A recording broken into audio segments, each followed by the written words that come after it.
The skeleton lay on the cold ground and raised his head, looking at someone with his last strength. He was dying, but pulled his exhausted bones forward. He had a goal that was not meant to be reached. His mistress, Mrs. Succubus, was dying. Her eyes glazed over with horror. Her face was pained and blood flowed from her mouth in a thin stream. Burning with rage and the desire to kill, the warrior's sword pierced the succubus lady's belly. Blood spurted from the wound. The sword whistled and flew towards the skeleton, leaving drops of blood in the air.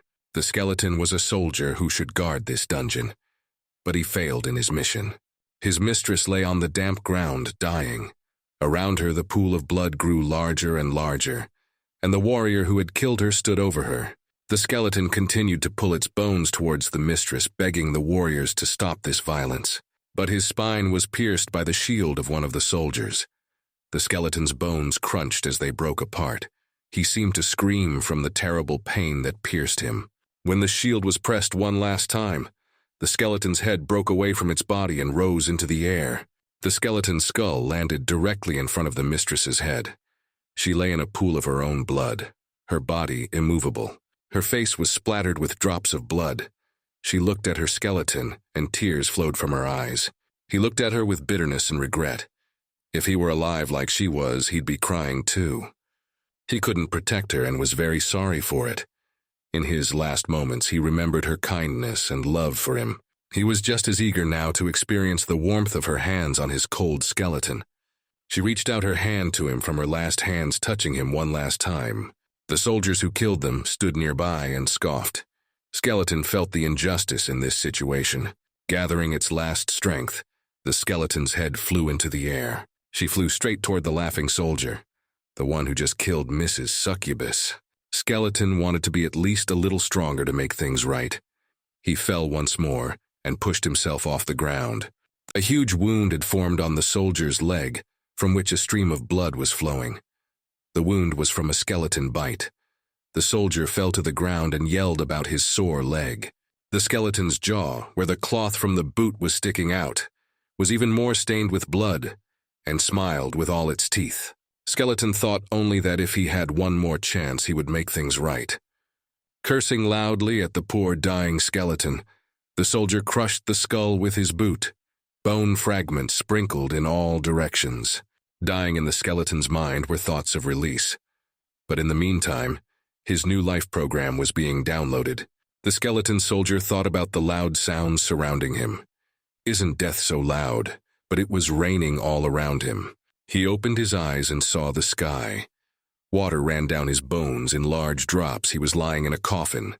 He sat down in the coffin and leaned his hands on the ground. He thought it was his dream, scary dream. The afterlife can't be that familiar. As the skeleton looked around, studying the area, a man in a cape with a large hood on his head came out of the bushes. An inscription appeared that said the data was Pelinist. A monitor appeared in front of him, spelling out his vital signs. He was a skeleton soldier with no name. Looking at the monitor, he tried to figure out what was going on. A girl's scream was heard from behind. She was calling out for some kind of undead. The girl's voice sounded familiar to the skeleton, and he flinched in surprise. The skeleton turned to her. The girl threw her hands up to the sky and introduced herself. Her name was Rubia, and it was she who awakened him. She was silent, trying to comprehend what I'm hearing, frozen as if he were mute. If she was Rubia, she's the same necromancer trainee who woke him from his slumber 20 years ago. The skeleton began to climb out of the grave. His bones crunched loudly from his long sleep. Skeleton thought about the fact that he had gone back 20 years after failing to protect Lady Succubus. It was the very day she called him back to this world for her protection. The skeleton began looking around again. He looked for confirmation that this was not a dream. Soon bandits will show up here and kill this girl. A lot of blood will be spilled and the skeleton will suffer. It will take a year for him to recover from this battle. Since the skeleton went back in time, then Mrs. Succubus is alive too. He needs to warn her of what's about to happen. The skeleton lowered his head sadly. Even if the skeleton goes looking for Mistress, will he be able to prevent what is about to happen? Will he save her this time? He decided that he needed to remember everything that had happened in the past. Was this girl the one he couldn't protect? By going back in time, will he be able to protect Lady Succubus? Rubia stood in the rain and thought about the fact that the skeleton had turned out to be mute. She didn't know that she would soon be killed by bandits. The skeleton remembered what the word perish meant, and decided that he would not let that happen now. He picked Rubia up on his shoulder and carried her to cover. Rubia screamed and jerked her legs and arms. She was screaming to be let go. But the skeleton uttered only one thing: he would protect her. The skeleton looked battered, but he was determined to save the girl who had awakened him. He stopped and again said something that would protect her. Rubia froze with fear and surprise when she heard his voice. Was this skeleton really a talking skeleton? Ignoring the girl's questions and seeing nothing surprising in her words, the skeleton continued on its way. Rubia couldn't believe that the skeleton she had awakened was actually talking. Puking on the wet ground, the skeleton thought about the fact that if he couldn't protect this girl, who was he even capable of protecting? Abruptly, the skeleton stopped, listening to the sounds around him. A blue line appeared in front of him, stating that Rubia Ray's script had begun. He moved on. Rubia Ray was the girl at his shoulder. The symbols in front of him continued to change. There was some magic to it. Only he saw what is shown in the blue background. Rubia's characteristics were described there. Rubia's hood was soaking wet. She apologetically started talking to the skeleton carrying her. Smiling nervously, she lifted her head, continuing to dangle from her walking bones as she continued to speak. The skeleton interrupted her abruptly. He made the silent sign they urgently needed to hide. The clatter of hooves on the wet ground was heard. On fierce horses rode the brigands. They were looking for someone. Rubia and the skeleton hid behind a rock. A thought flashed through the skeleton's skull as he looked at the brigands. His skeletal memory failed him a bit. The chief of the brigands was handing out orders. These people didn't end up here by accident. They were looking for this girl. They weren't simple thugs, but professional assassins. Finding no one, they loudly said they were leaving here. But what bothered the skeleton was the thought of why were they looking for the girl. Rising from behind a rock after the bandits had left, Rubia rubbed her stiff neck. The skeleton asked her if she was a fugitive, and she was caught off guard by the question. Proudly straightening her back, Rubia declared that she was the Lord's rightful heir. At that moment, an arrow flew into her back. Everything in her eyes began to redden sharply from the blood. Abruptly turning his head in the direction from which the arrow had come, the skeleton froze. Between the bushes crouched an archer with a loaded gun. The outlaw's face read victory. They just pretended to leave. The girl was still alive. There was an arrow sticking out of her shoulder, which she tried to pull out. Above the wounded girl stood the bandit leader with a huge sledgehammer. He mocked the heiress. His face would be the last thing she would see, the villain said. He was the angel of death summoned by Lord Hyen. The girl was scared. The outlaw was examining his prey. He decided before he chopped her head off he needed to play with her, and gave Rubia's chest a dirty look. The filthy man bent over the injured girl trying to fulfill his lustful thoughts. But a skeleton was already standing over him, holding a huge boulder over his head. In an instant, the stone fell on his head, leaving only a red stain from it. The girl shrank back in fear, looking at the skeleton that had just killed the brigand. The skeleton held out his palm with the words, "Don't be afraid." He got down on one knee in front of the girl with his hand outstretched and talked about protecting her. Rubia stared at him, deciding what she should do. She doubted it, but just now he had saved her. The girl was grateful to the skeleton.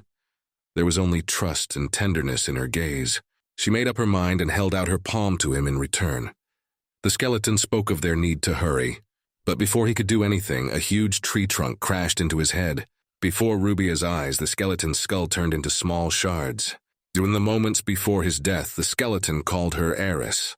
Rubbing her bruised head, one of the mercenaries asked the girl how well she knew necromancy. It was new to the brigands that the skeleton was so strong. That was the last thing the skeleton heard. He could no longer move. He was dying again. The skeleton was given a second chance, but it was in vain. He failed again. Before consciousness blacked out, the blue line reappeared. It asked if the skeleton wanted to remember its death. He was brought back to his senses by the sound of dripping rain. He lies in the open casket again and looks up into the sky. He sat in the coffin trying to realize how could this have happened again. He'd just been murdered.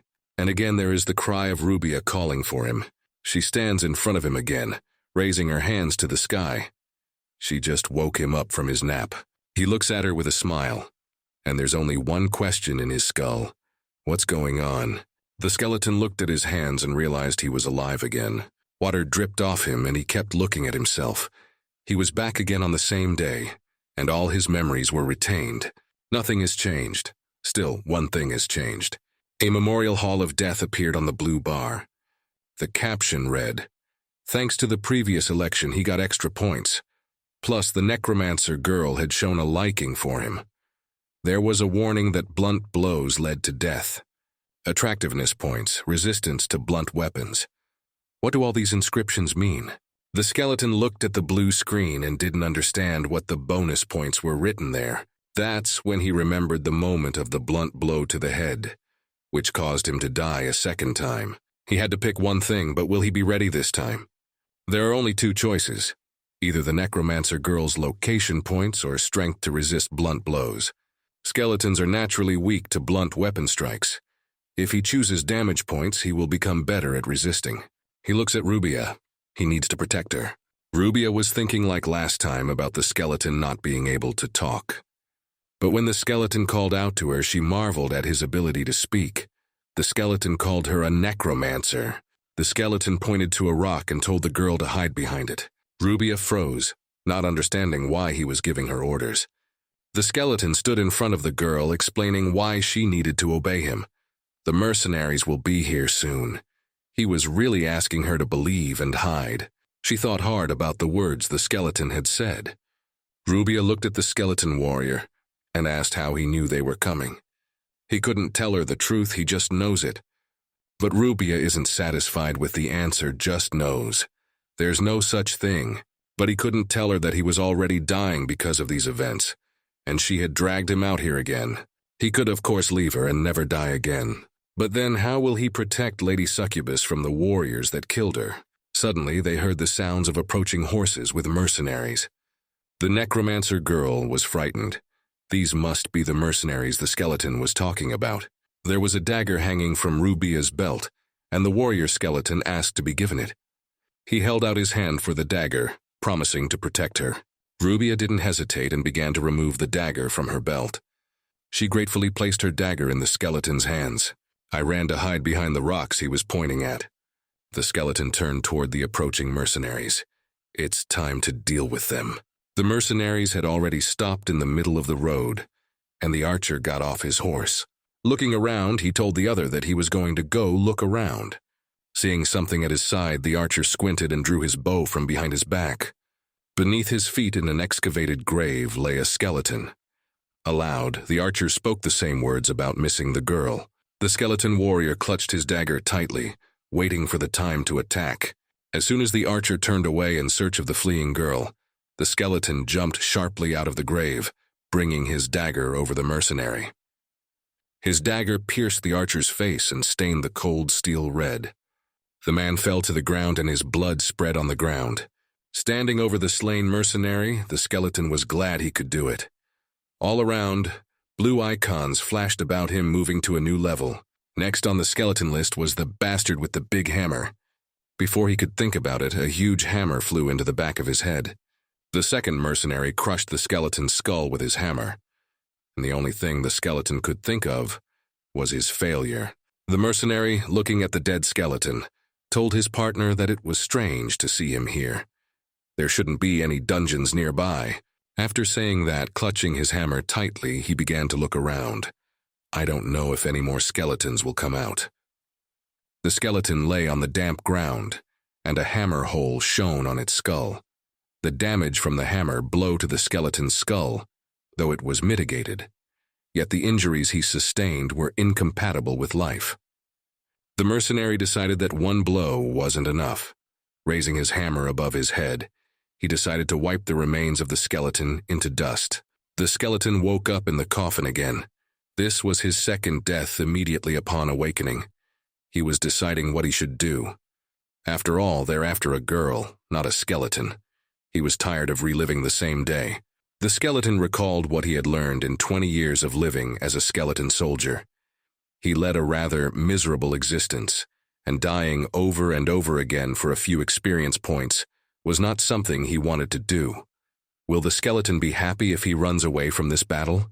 As he sat in his coffin and reflected on his past life and the hard choices in his future, a blue screen appeared in front of him. The value of his strength, agility, and wisdom appeared on the screen. He was a level 1 soldier, but as important as a 38th level soldier. And he lied about his experience after killing the guy with the hammer. After the skeleton came back to life a 3rd time, he killed the guy with the hammer. But the arrow of death found him. It flew right into his skull, once again killing the hapless skeleton. After that, he scored 4 points. Increased health, agility, and wisdom. Although he remained a level 1 warrior, the importance had increased to 42nd level. By increasing his agility, the skeleton soldier became more agile, and now it was not he who trembled with fear, but the mercenary with the hammer. First, the skeleton warrior killed the mercenary archer. After that, it was the turn of the mercenary with the hammer. He was no longer afraid of him, but the huge brigand, looking at his slain comrade, held his hammer in shaking hands. The mercenary looked at the familiar corpse and couldn't believe it had happened. That a simple skeleton did it. While he was thinking about the unbelievable occurrence, the skeleton began its attack on him with lightning speed. The mercenary was able to evade the attack and even swung his hammer, but the skeleton deftly dodged it, making the mercenary sweat with fear. He still couldn't believe his eyes. The skeleton soldier clutched the girl's sword tightly in his hands and threw himself into a final attack on the mercenary. No matter how hard the mercenary tried, he failed to hit the skeleton even once. The one deftly and quickly evaded his blows with a heavy hammer. The skeleton was determined. There wasn't an ounce of fear or doubt in his eyes. The skeleton's final blow was accurate. The touch of the sword caused everything around him to turn red. The mercenary's eyes rolled back in pain and impending death. All he saw was white light and blood. My blood. The sword strike struck the mercenary's neck. Because of its size, it couldn't run or dodge. The skeleton stood behind the dying mercenary. As he held on his knees with his last strength, blood spurting from his neck. That was the last time the mercenary was on his feet. The skeleton stood between the dead bodies of the mercenaries, lowering the sword in his hands. All he could think about was that this time he had succeeded and defeated them. Rubia carefully peered out from behind a rock. She wondered if the carnage was over. Seeing that the skeleton had won, she calmly decided to come out of her hiding place. Proud of himself, the skeleton stood in the rain. He was covered in blood, but that didn't bother him at all. After 3 deaths, he was finally able to protect Rubia. The gleaming metal of Rubia's sword was stained with blood. Rubia came out of her hiding place and looked at the skeleton soldier. He stood in the rain, blood dripped from his bones and sword, and on the ground in puddles lay the bodies of the mercenaries. Rubia stood against the skeleton. She held a rock in her hand for protection. The expression on her face showed incredible gratitude in her defense. The surprised skeleton asked the girl what she was holding in her hands. The girl clutched the stone awkwardly with her fingers. She said it was for protection if they ever got into trouble again. After saying that, both of them fell silent. Each looked at his interlocutor and thought about his own. Mostly their thoughts were on this victory and future adventures. Rubia Ray's data appeared on the blue display. She was a level 1 necromancer. Health was given the value of 6, strength 5, dexterity 6, and wisdom 12. That's also how the attractiveness value came in. It was 3. Standing in the rain, the skeleton went over everything that had happened so far. If he is killed, he will return to the grave from whence he was first summoned. Each time he dies, his level is reset to 1, but all the skills and memory are retained. With each death, his stats improve. Thanks to these deaths, the skeleton gained a bonus level. He'll get a new skill when he dies, plus 20 points to necromancer attractiveness. The skeleton begged for forgiveness. He didn't know how many lives he still had left, for what purpose he returns each time after his death. Maybe this will be his last chance to stay alive. Rubia stopped behind the skeleton and gently asked if the skeleton soldier had been listening to her all along. Without slowing his step, the skeleton apologized. He was busy with his thoughts and got distracted. He asked her to begin her story again. They walked through the cave. The skeleton had a torch in one hand and a cloth bundle in the other. Rubia exhaled heavily and looked at the skeleton irritably. In spite of her displeasure, she began her story again. Her father was a feudal lord. He was honest, honorable, and his morals were high. And the girl's mother died in childbirth. A new heir has recently ascended the throne. He began to foment wars and increased military taxes, and those who helped him he lavished with money and high titles. But low noble titles stood in his way against the warriors. Among these men was the girl's father. And one day Rubia found her father dead, sitting on the floor. She stood stunned by this picture and looked at her father, who was bleeding. The girl was in great despair, and seeing her dead father, she thought only of her world being shattered. She was inconsolable. Remembering this now in the cave on her eyes, tears came back again. She was very sad and lonely. They made a halt and sat on the cold ground. The skeleton listened attentively to the girl's sad story.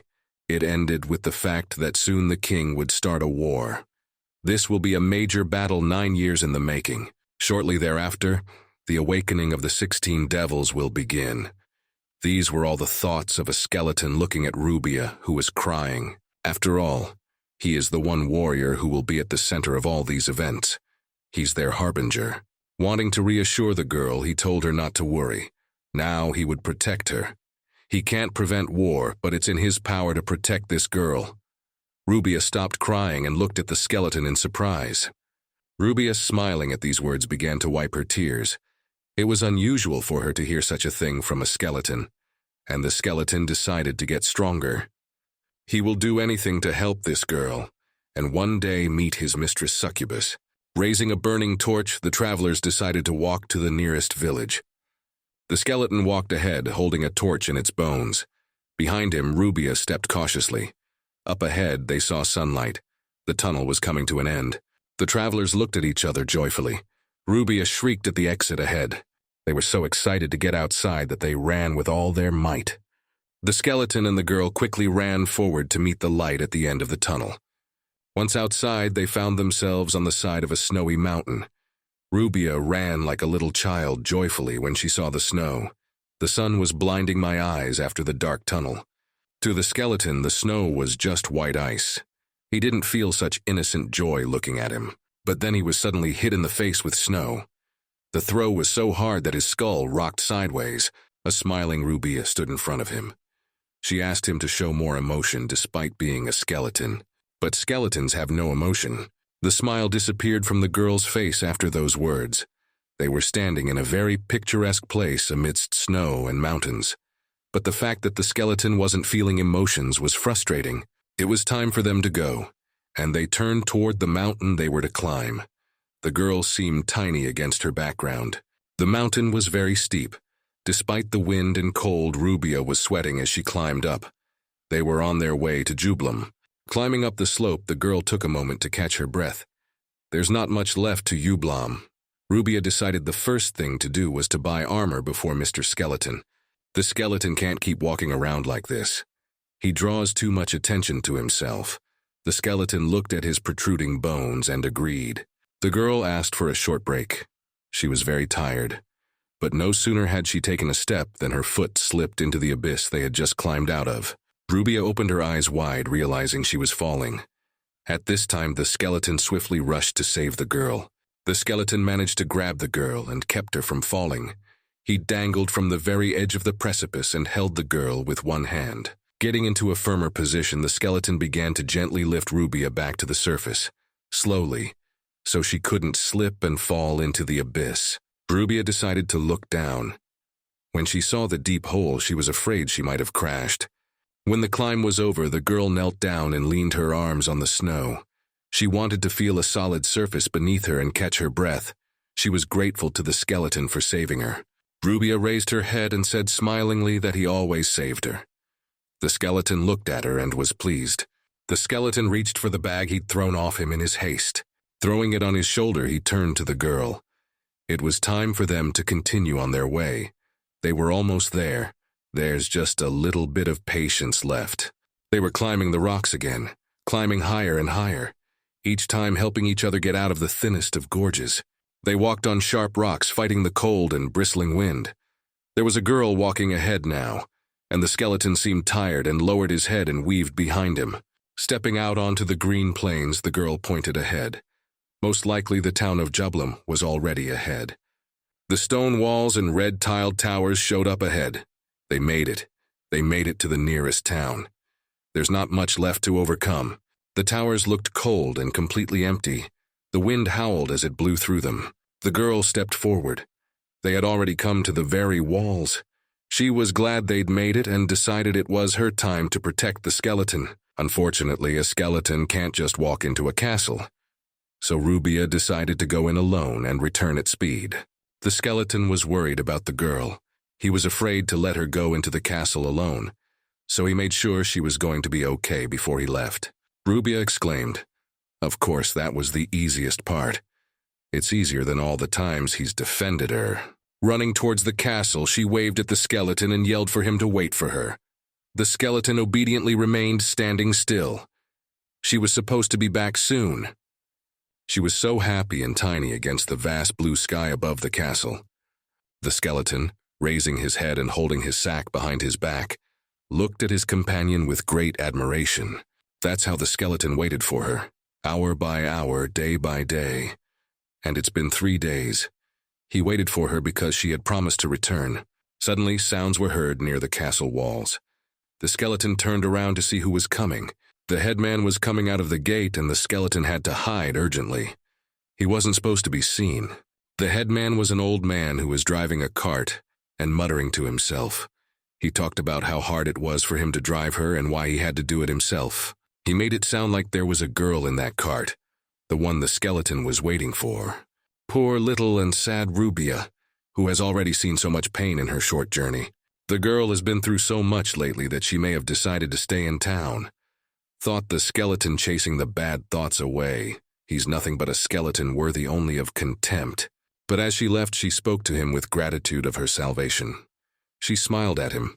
The skeleton decided to step forward. The cheerful Rubia Ray appeared before his eyes again, saying goodbye to him and promising to return. The skeleton stood in the burning setting sun and stared at the spot where the old man had thrown something out of his cart. On the cold ground lay the girl's body. The skeleton looked at that tortured body. Her clothes were torn, and there were abrasions all over her body. She was bullied a lot, and for a long time. The skeleton stood looking at the body of his companion. The sunset burned behind him, as bright as his anger. Once again he failed to protect her. She died, and there was nothing he could do to prevent it. The skeleton couldn't protect either Mrs. Succubus or little Rubia Ray. Men's voices were heard behind the bushes. They were walking around looking for something and were clearly not happy about something. One of them kicked the rock with his foot with anger. One of the men was talking about the girl who killed herself and was clearly annoyed by it. The bearded interlocutor immediately warned that their master would be furious, but the other, with a crooked face like Quasimodo, told of the master beating the man as mercilessly as a lousy dog. The bearded man was also upset that the girl had died before they sold her. After all, such a good product fell into their hands on its own without any work. But looking at that horrible face, it was a miracle the owner didn't kill him by beating him. The skeleton listened to them intently, but I couldn't put the word commodity and suicide together. What does that mean? Quasimodo climbed the bushes and looked for where the old man had dumped the girl's body. The bearded man couldn't believe that he was going to continue intimacy with the dead girl. Sticking out his tongue in pleasure, Quasimodo confirmed his intentions. He didn't have time to do anything with it, so he'll finish it now. The bearded interlocutor called him sick. He was about to return to the tavern and pay the landlord for his stay. Only the grave can fix this asshole. Climbing through the thick and thorny bushes, the ugly man called out for the dead girl. His face spread into a wide and crooked smile when he saw her cold body on the ground. The man's face was horrible, but what's more horrible is that he was going to abuse the poor girl even after her death. Quasimodo stood there, drooling with anticipation. He removed his sword from his belt and placed it on the ground, started unbuckling his old belt to get his pants off. The horrible, lustful face was smiling. He wasn't the least bit disgusted at the thought of sleeping with a dead girl. Kneeling over the girl, he began to perform his perversions. The man was completely unaware that a skeleton was already creeping up behind him. The skeleton walked as quietly as possible to where the man had placed his belongings and picked up his sword.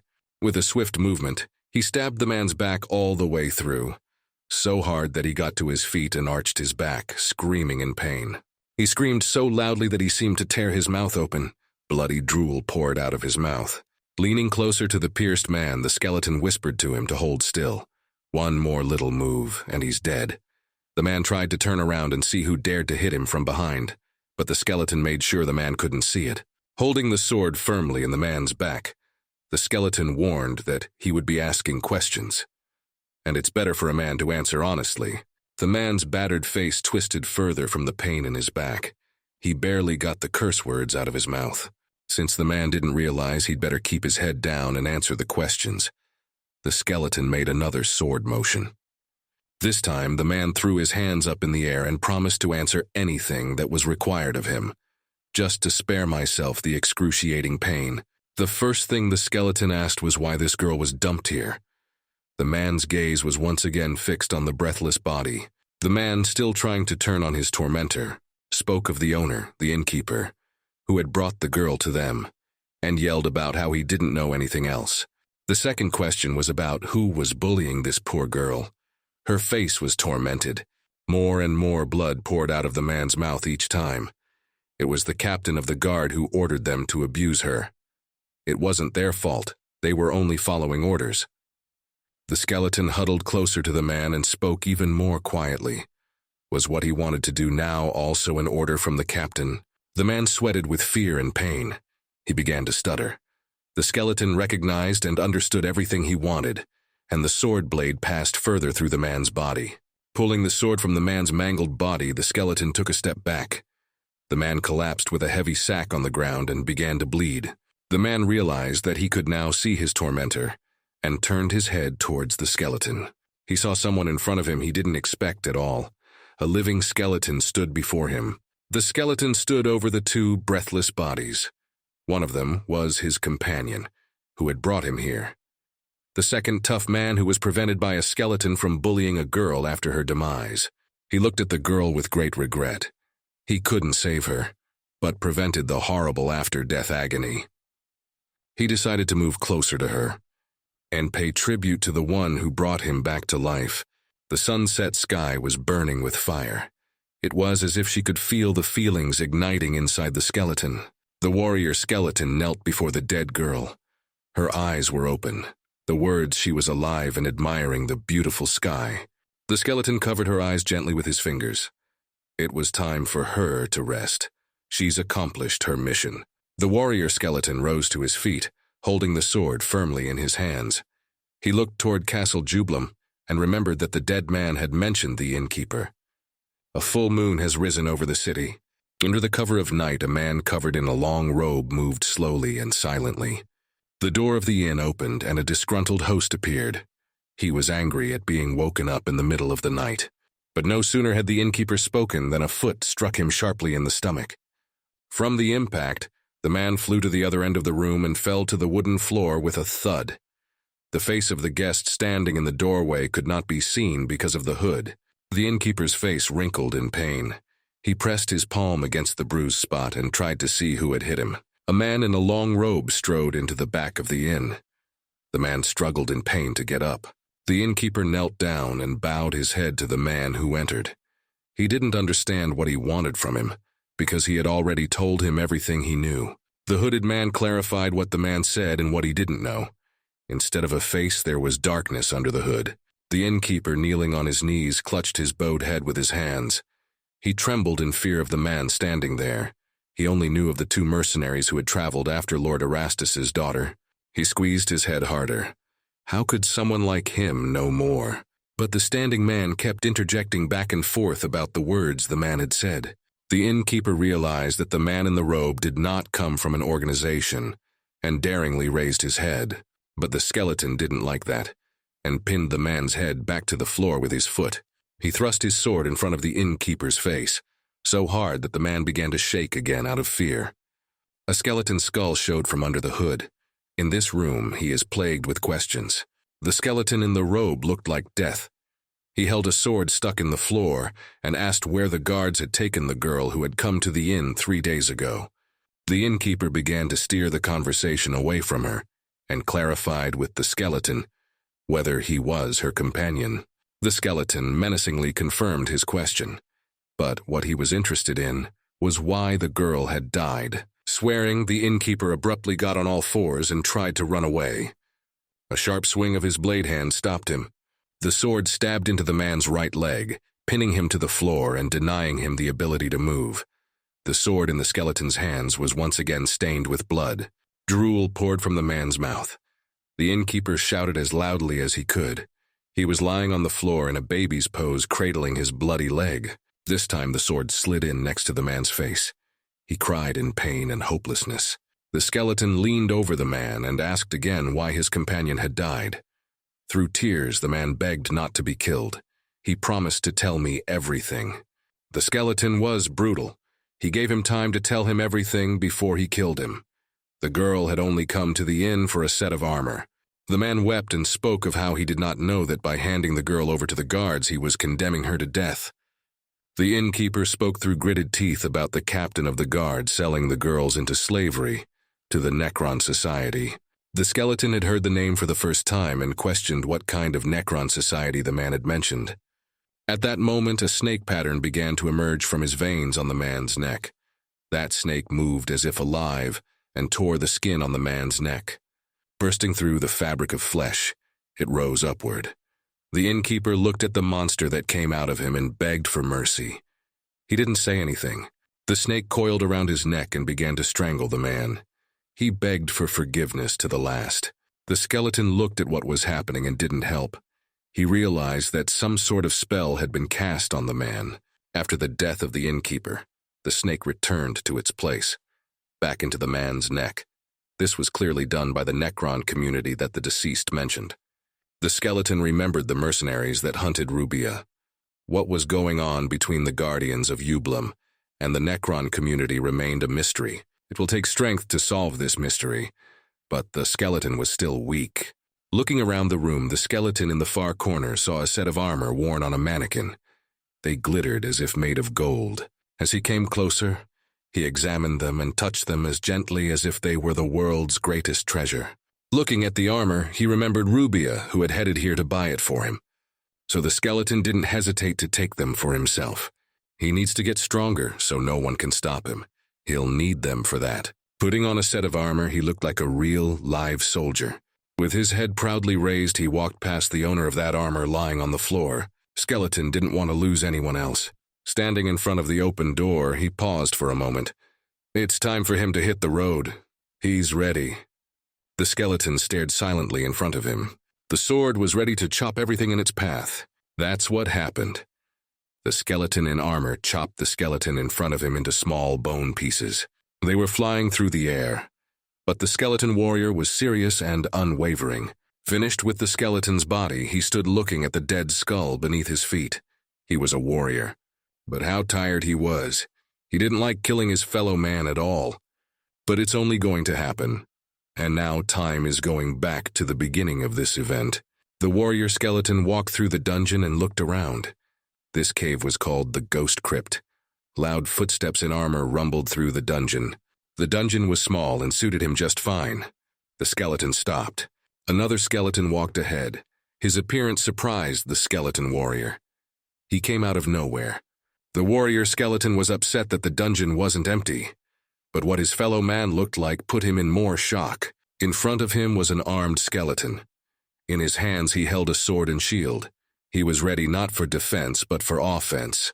The warrior skeleton didn't seem to notice the hostility in his counterpart. He felt embarrassed that he was about to stop in a dungeon that already had skeletons in it. He decided to call out to the armed skeleton and shouted loudly like a human. Hearing a human voice, the armed skeleton was surprised and mumbled. The skeleton warrior removed his helmet from his head. He didn't want to harm his fellow man, for he was just like him. The armed skeleton looked at the skeleton in armor and mooed. It's sad when you can't speak and others don't understand you. The warrior skeleton watched and listened. He thought about how he had been the same before he met his succubus mistress. He decided to find another dungeon. Turning toward the exit, the skeleton warrior said goodbye to his fellow warrior and headed for the exit. The armed skeleton was surprised at this behavior. But no sooner had the skeleton warrior taken a couple of steps than a blue screen appeared in front of him, on which there was a message that the dungeon boss had appeared. This message startled the skeleton warrior. He couldn't believe that there was a dungeon boss somewhere around here. Hearing the loud noises, the skeleton turned around in their direction. In front of him stood a huge skeleton with horns. It was larger than a normal skeleton. His eyes and chest burned with blue flames. In his hands he held a metal hammer and a huge shield. There was a bandage hanging from his bony thighs. He looked intimidating amidst the pile of bones. The armed skeleton cackled in fear at the sight of the dungeon boss. The dungeon boss raised his hammer. Blue sparks sprinkled from his eyes. He wanted to chop the skeleton in front of him with his sword. The other skeletons were frightened by such fury. But suddenly the huge dungeon boss was blocked by a brave warrior, a skeleton. But that didn't stop the desire to destroy. The dungeon boss unleashed his wrath on the armed skeleton and left no trace of him. The skeleton warrior couldn't believe that he had just seen a fellow warrior kill his fellow warrior. After killing the armed skeleton, the huge boss roared with rage and desire to destroy. The small armed skeletons threw themselves, scattering, not wanting to become the next victim. The dungeon boss rushed to catch up with them. The skeleton warrior realized that there would be no agreement and put his helmet back on, ready for battle. The small skeletons reached the warrior and jumped to strike him with a blow from above, but they received a formidable response. The skeleton warrior repelled their attack with a single sword strike, and the skeletons scattered into small pieces. The formidable warrior. The skeleton lowered his sword and remained standing in a pose ready for any attack. He himself didn't seem to have expected to be able to beat them so quickly. But there was a sudden hammer blow from behind. From the violent impact, the skeleton flew forward, nearly falling apart. Rising to his knees after the fall, the skeleton warrior looked at his opponent. In front of him stood the dungeon boss with a huge hammer ready to strike again at any second. Raising his sword and clutching it tightly in his hands, the skeleton warrior realized that he was the boss's next victim, and prepared to attack. He rushed to attack the huge skeleton with a belligerent shout. The dungeon boss raised his hammer to strike the small running man. The skeleton warrior did not have time to get closer, but received a strong blow with a hammer in the stomach. He again flew sideways away from the boss before he could do any damage. Managing to dodge the lightning-fast third strike, the skeleton warrior quickly flew under the boss's legs, cutting off one of them. The dungeon boss didn't have time to notice the movement, and confusedly searched for the small skeleton with his eyes. The skeleton warrior realized he had succeeded in hiding and exhaled victoriously, but in the meantime got hit in the face with a hammer. The sudden movement caused the boss's leg to crumble into small pieces, and the warrior flew off again, hitting his back hard against the rocks. Falling to his knees, the dungeon boss roared with rage. He couldn't believe the mutilation he had received. Getting down on one knee, leaning on his sword, the skeleton warrior realized that by cutting off one leg, he would not appease the boss. The wounded giant skeleton began its attack, again swinging its hammer. But the skeleton warrior had his own plan. Getting out of the path of the attack, he decided to run in behind the huge boss. Quickly moving the skeleton across the boss's body, climbed on top of his head, thus causing the dungeon boss to freeze in surprise. The skeleton warrior, intent on destroying the boss, started talking to him, and his last words turned out to be knowledge of the skeleton's weakness. He swung over the boss's skull, about to pierce it. With one strong sword strike, he pierced the head of the dungeon boss, and many cracks appeared on the skull. The warrior skeleton quickly jumped off the boss's head, and a deafening scream of defeat rang out behind him. And notifications flashed in front of his face that he had reached a new level in his abilities. He took off his helmet to get a better look at the notices. He's gotten as many as 5 new levels, but one of the notices got him thinking. The blue screen lit up with a sign that a new quest had begun. He needed to swing his sword 10,000 times to gain a new skill. The warrior skeleton swung his sword in surprise. Is that really all you have to do to get a new skill? That routine swing counted. The warrior skeleton hesitated. If he swings his sword 10,000 times, his skill will increase. So he decided to start earning quantities. He doesn't need sleep or food. He'll be up to the task in no time. He walked deep into the dungeon swinging his sword. He destroyed the master of this dungeon. Skeleton looked at the walls of the dungeon and decided it was a good place to train. A girl approached the entrance of the dungeon. This was the dungeon she was looking for. Behind the girl was another beautiful girl walking behind her, under the arm of a plump soldier.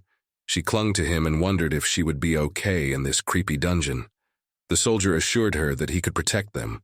The pretty blonde-haired girl turned to her companions and motioned for them to come inside. The sound of a sword cutting through the air could be heard. It was a skeleton warrior walking down the dungeon tunnel, increasing his skill. He didn't think the conditions of the quest would be so hard. The blue screen in front of him had already counted over 7,500 swings, but only the ones where he takes strong and concentrated hits count. Looking at the blue screen, he pondered the fact that more than half the swings he had made, as a red notice suddenly appeared. The red screen lit up with a warning. There were intruders in the dungeon. The skeleton read the inscription and looked deep into the dungeon where these intruders could be. 3 pairs of feet walked silently deeper down the tunnel. The man smiled.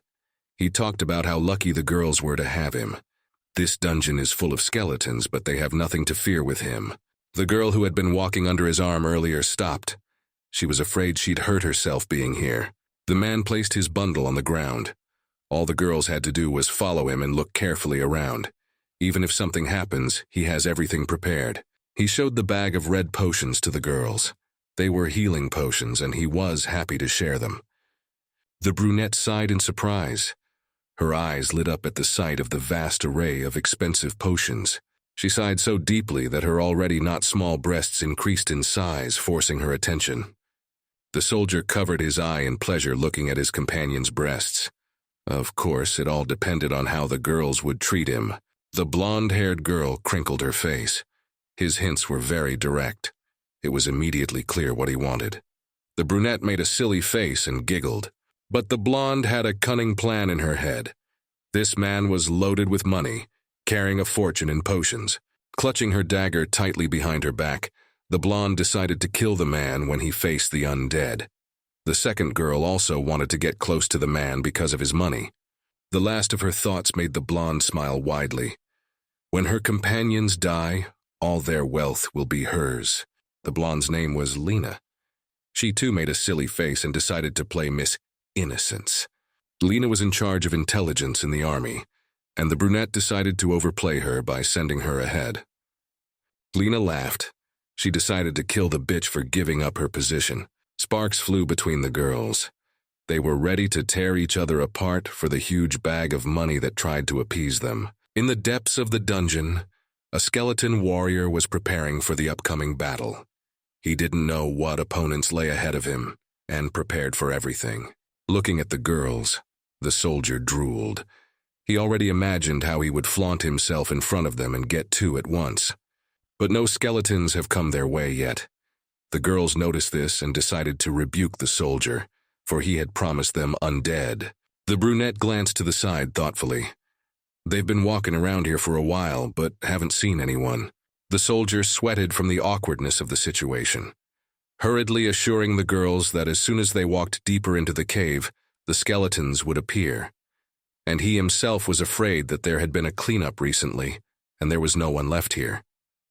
But then the brunette saw someone and pointed her finger forward with a loud shout. In front of them lay a huge pile of bones that was left from the dungeon boss. The dungeon boss was so huge that his body blocked most of the passage, and his head was the size of a soldier. The soldier went cold with fear looking at those bones. He didn't understand why this monster was already dead. The brunette bent over the dead skeleton without any fear. She wondered if someone had killed him, or if he had died on his own. The smile disappeared from the blonde's face. If the skeleton is dead, the riches will be harder to get to. The soldier scratched the back of his head. Most likely someone got here before they did. The blonde decided to act immediately.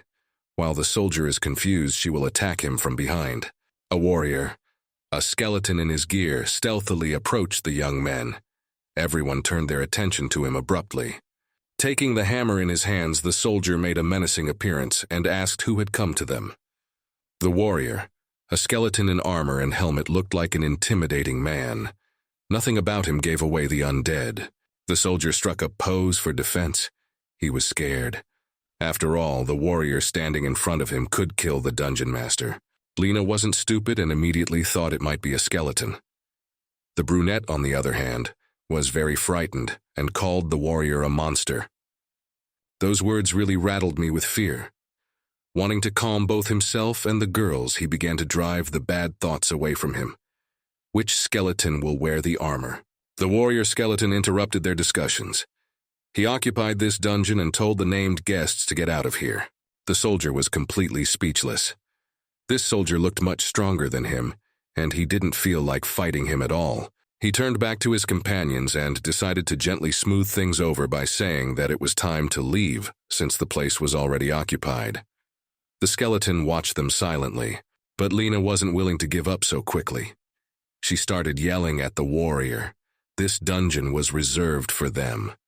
And this warrior has no respect for women if he doesn't take off his helmet in front of them. She screamed and wanted to throw herself at the warrior. In her opinion, he should have given them everything he'd looted. Lena threatened the warrior with the soldier.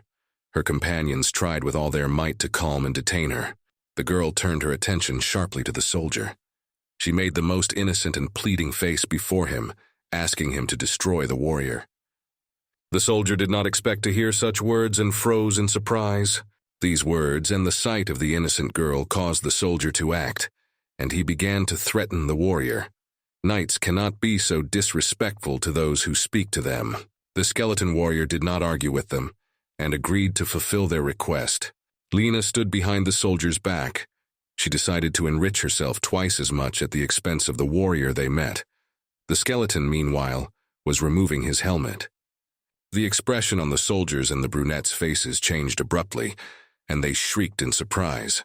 Lena, who was looking the other way, turned her head. And she too cried out in surprise with her mouth wide open. In front of them stood a living skeleton dressed in armor. There was a skeleton standing in front of the people. They weren't expecting to see him here, and they all started expressing their thoughts out loud. The warrior skeleton was calm. He asked if the people were satisfied and repeatedly asked them to leave the dungeon. He's been very busy. The brunette thought it wasn't exactly an ordinary skeleton. The soldier became hysterical. He couldn't believe the skeleton standing in front of him, especially that he's something special. The soldier was warming up, determined to tackle the Hyla skeleton, straining his armor in one blow. The warrior skeleton stood and did not move. He watched as he was threatened by a squishy soldier. He warned him if the soldier didn't want trouble, he'd better surrender. But the soldier was unstoppable. He wanted to show off to the ladies and started attacking, swinging his hammer. As he ran to meet the skeleton, all he could think about was what he would get after defeating the skeleton. His hammer was equipped with a chain blessed by the church to fight skeletons. The only thing the skeleton uttered with grinning teeth was that he was warning the soldier. The soldier was already within striking distance and swung his hammer hard, wanting to strike the skeleton with a single blow. But his body was dissected before he touched the skeleton. It was a strong and precise sword strike. The skeleton warrior cut off both of the soldier's hands, and blood poured out of the severed hands. The skeleton repeated once more that he had asked to leave. Lena looked admiringly at what the skeleton had just done. She liked his quickness and accuracy. The warrior skeleton stood looking at what he had accomplished. The soldier fell to his knees, his head on the ground. He could not keep his balance because of his severed hands. The girl stood unmoving. The soldier was losing more and more blood. His face turned pale. He trembled with loss of strength and wept with hopelessness. The skeleton leaned over him, stained with his blood. The brunette looked at the skeleton and shuddered. She was terrified that the skeleton had cut off his companion's hands. Pulling herself together, she ran to the exit of the dungeon and called out for help. Skeleton noticed her running away and couldn't understand why they didn't leave when he asked. The blonde gripped her dagger tighter. The dagger was thrown at the brunette. He stabbed her back and she started to fall. The skeleton turned around and looked at Lena. He didn't understand why the hell she threw the dagger so crookedly and didn't hit him. The skeleton warrior got into a fighting stance. Lena shouldn't have waved the dagger. It's her fault she missed. The girl and the skeleton stood opposite each other as opponents. One extra step could take one of their lives. But then Lena suddenly fell to her knees with her hands in the air. She begged the skeleton warrior for mercy. The skeleton was at a loss for words. It's too sudden a turn of events. The girl stood up and introduced herself. She was a member of the TNT community. This community was engaged in hired assassinations, theft, gathering, and selling information. She could be useful to him. Skeleton, still dumbfounded by the girl's murder, decided to clarify whether Lena killed her companion on purpose. The brunette was dead. There was a sword sticking out of her back. If she managed to escape, she would bring a lot of inconvenience to the skeleton, and Lena, by her deed, rid the skeleton of them. But the skeleton didn't plan to kill anyone else. Lena could be aiming for his back too, and he can't take it so easy and trust her. Lena calmly replied that, looking at the warrior, she realized he could not be defeated so easily. And this girl wasn't her friend. She didn't feel sorry for her. Lena continued to kneel in front of the skeleton. She was telling him that she planned to kill her companions anyway. That's what she came to the dungeon for. The skeleton turned toward the girl's corpse. He repeated Lena's words about the Thieves' Guild, and it seemed to make sense to him. The warrior skeleton decided that their conversation was over. He turned around and headed deeper into the dungeon, letting Lena take what she needed and get out of here. But the girl didn't plan to back down so quickly and offered to be of service to him. But the skeleton didn't need her help. If she doesn't want to die, she needs to get out of this cave fast. But then he remembered. She sells information, and he could really use the information right now. Lena glowed with happiness, so she was able to interest this warrior. She can offer him information. The warrior skeleton asked her about the Necron Society. That was what interested him most right now. The girl pondered. There was information about the Necron Society, but it was very hard to get it. The skeleton demanded rather to give him everything she knew. But Lena had a condition. Skeleton was shocked that she was putting conditions on it. He put his sword to her throat. How could she demand conditions after he kept her alive? Lena was a little scared. The girl warned that the information she has is not available to ordinary people. Once he kills it, he can only get it from the Thieves' Guild. She talked about how he should consider the fact that he was a skeleton, and it would be very difficult to do. The skeleton was silent. He thought about the girl's words. She was brash and overconfident. The warrior skeleton put his sword in its scabbard and decided to agree to the condition. Lena asked to be her ally. As soon as the warrior questioned the alliance, a blue screen appeared in front of him. A new assignment called Lena's Story popped up on the screen. He needed to become a helper from the shadows and help the girl become the head of the Thieves' Guild. The higher it goes, the more information the skeleton will have. There was also a warning there that Lena could set him up when it suited her. It was the same mission as with Rubia. Then the same window appeared. He continued to stare thoughtfully at the screen. There was definitely still a lot he didn't understand, but he needed the information. Seeing that the skeleton warrior was not paying attention to her for a long time, Lena called out to him. Lena wanted to sway the skeleton to her side. The girl folded her hands beseechingly around her face.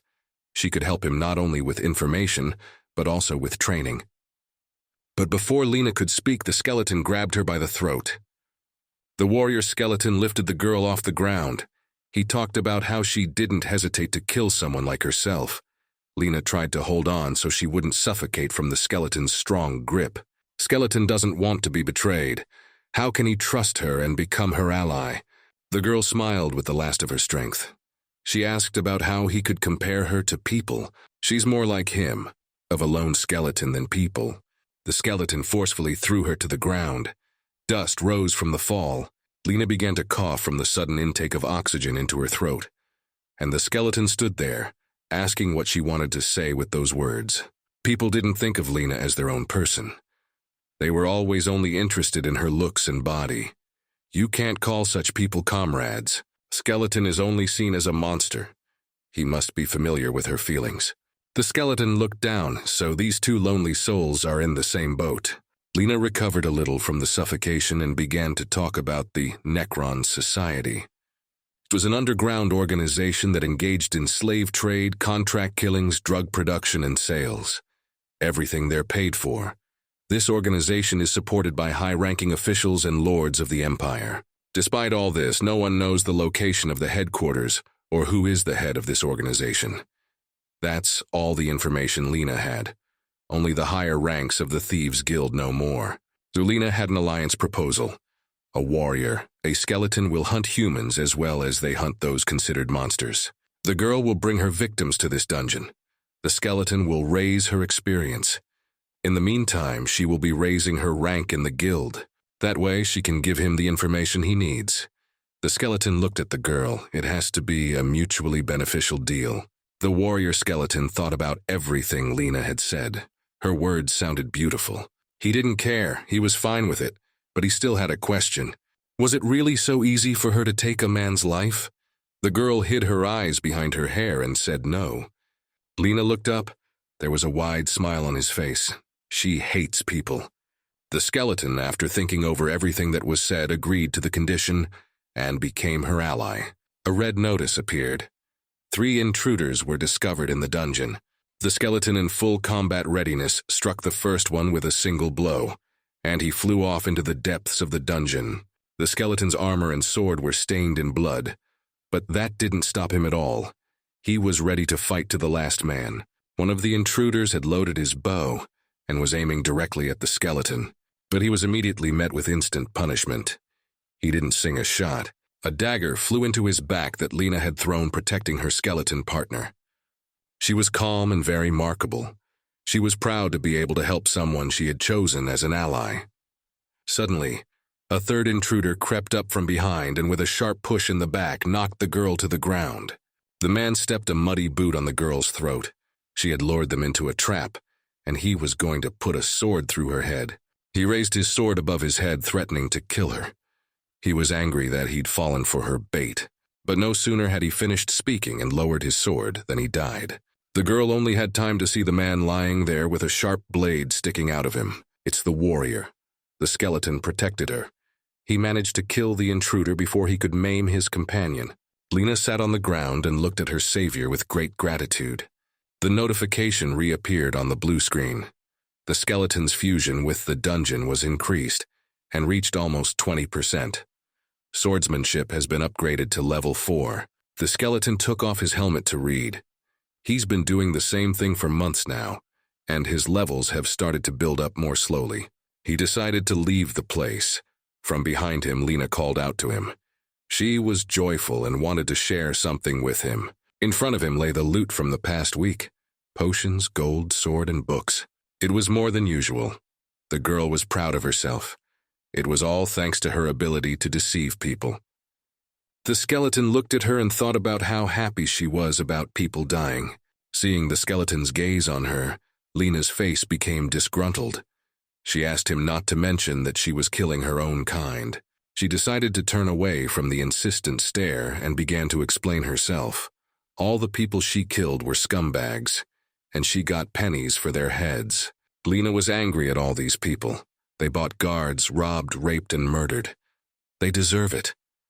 While the girl showed her anger, the skeleton bent over the loot. He was interested in books. The book was called The Unsightly Wizard. Those scumbags they killed were transporting books. They don't usually do that, though. The skeleton sat down and began to read.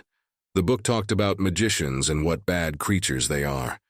The warrior was interested in the text.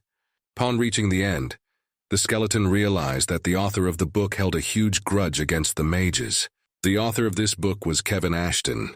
After the skeleton closed the book, a blue screen appeared.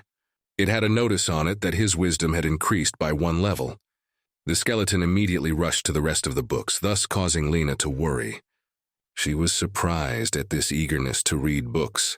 The skeleton sat leaning against the stones of the cave, having finished reading. There were a lot of books around him that had already been read.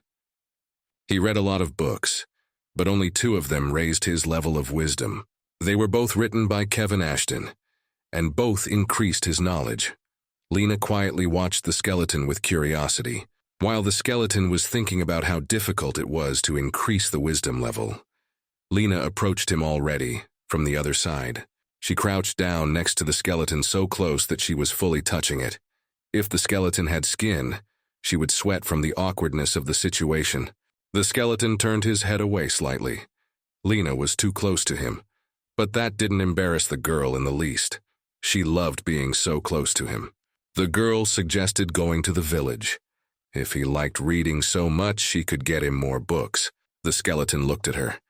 She was, as always, guessing what he needed. But now there was something more important. He needed to find the nearest dungeon. Hearing that, Lena started thinking about those. Lena knew 3 dungeons within a week's journey from here. Arid Catacombs, Level E. Remnant of the Spider's Nest, Level D. Lands of Mad Mist, Level C. The warrior. The skeleton questioned if they were exactly a week's journey away on foot. Lena stretched tiredly and confirmed. The skeleton pondered. It's a Level F dungeon, so a Level E dungeon would be a great target for him. Having made his decision, he wanted to ask Lena for something the next time she headed for the village. But she was already sweetly asleep, resting her head on the skeleton's knee. She slept so soundly. She must be very tired from running between the village and the dungeon. She hadn't rested at all this time. The skeleton decided to get up and go back to practicing with his sword while the girl rested. But his head was sharply pierced as if by an electric shock. Looks like he's a little tired himself. A blue screen appeared. The skeleton spent 182 nights in the cave. The merge with the dungeon is more than 20%. Dungeon tries for a takedown.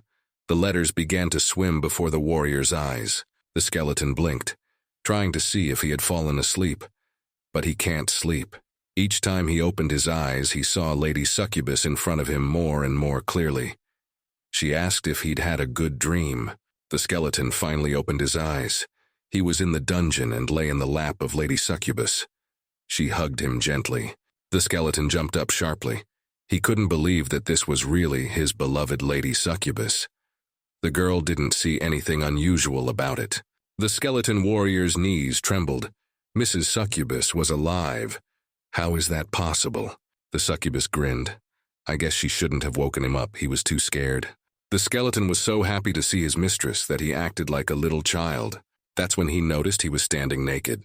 He wasn't wearing his armor. Mrs. Succubus walked over to the skeleton and hugged it. She reassured him. To her, it seemed he was too scared.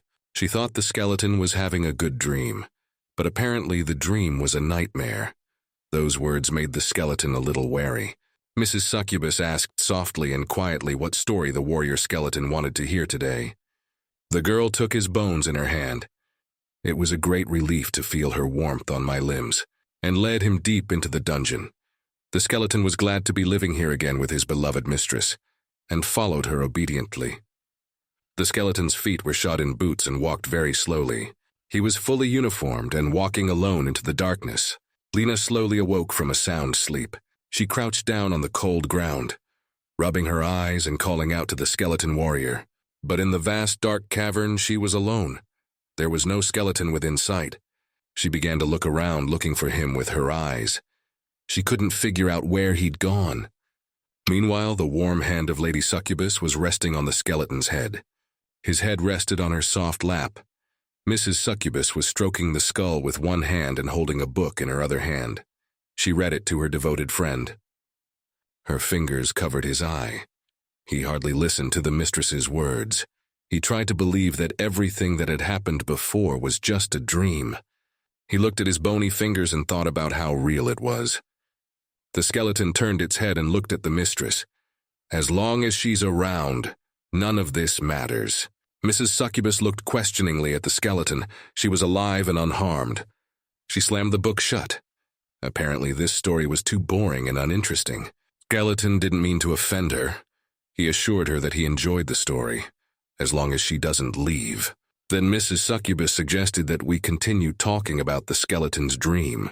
Her gaze became sly. She reminded him that he'd stopped at the moment where he'd met Lena. She wondered what she was like. At that time, Lena came out of the cave. It was daytime outside and the sun was hot. The girl stretched with pleasure. She began to knead her body.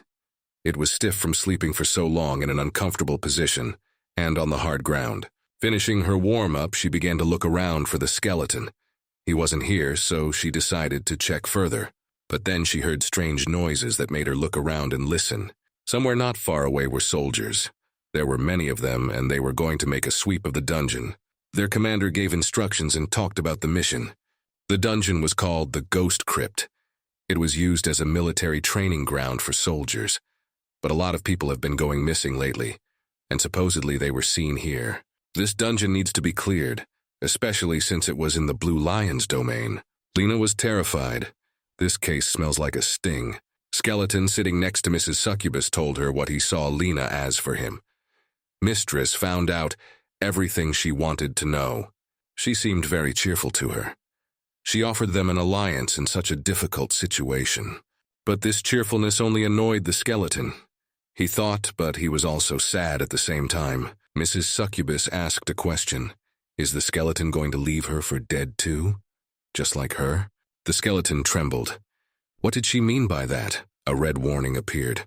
One trespasser was located, but how could there be an intruder here? The skeleton remembered the moments of his mistress' death, her dying face, and the man who killed her, how he laughed after what he had done. He remembered her death as clearly as if it had just happened. Those bastards wouldn't dare touch his lady succubus again. Taking his sword in hand, the skeleton intended to protect her this time. She doesn't have to die this time. But that's when Lena found him. He sat on a rock at the back of the cave, talking to himself. She, sliding on the rocks, came down to him. Now was not the time to rest. The skeleton saw her. The skeleton's eyes burned with blue fire.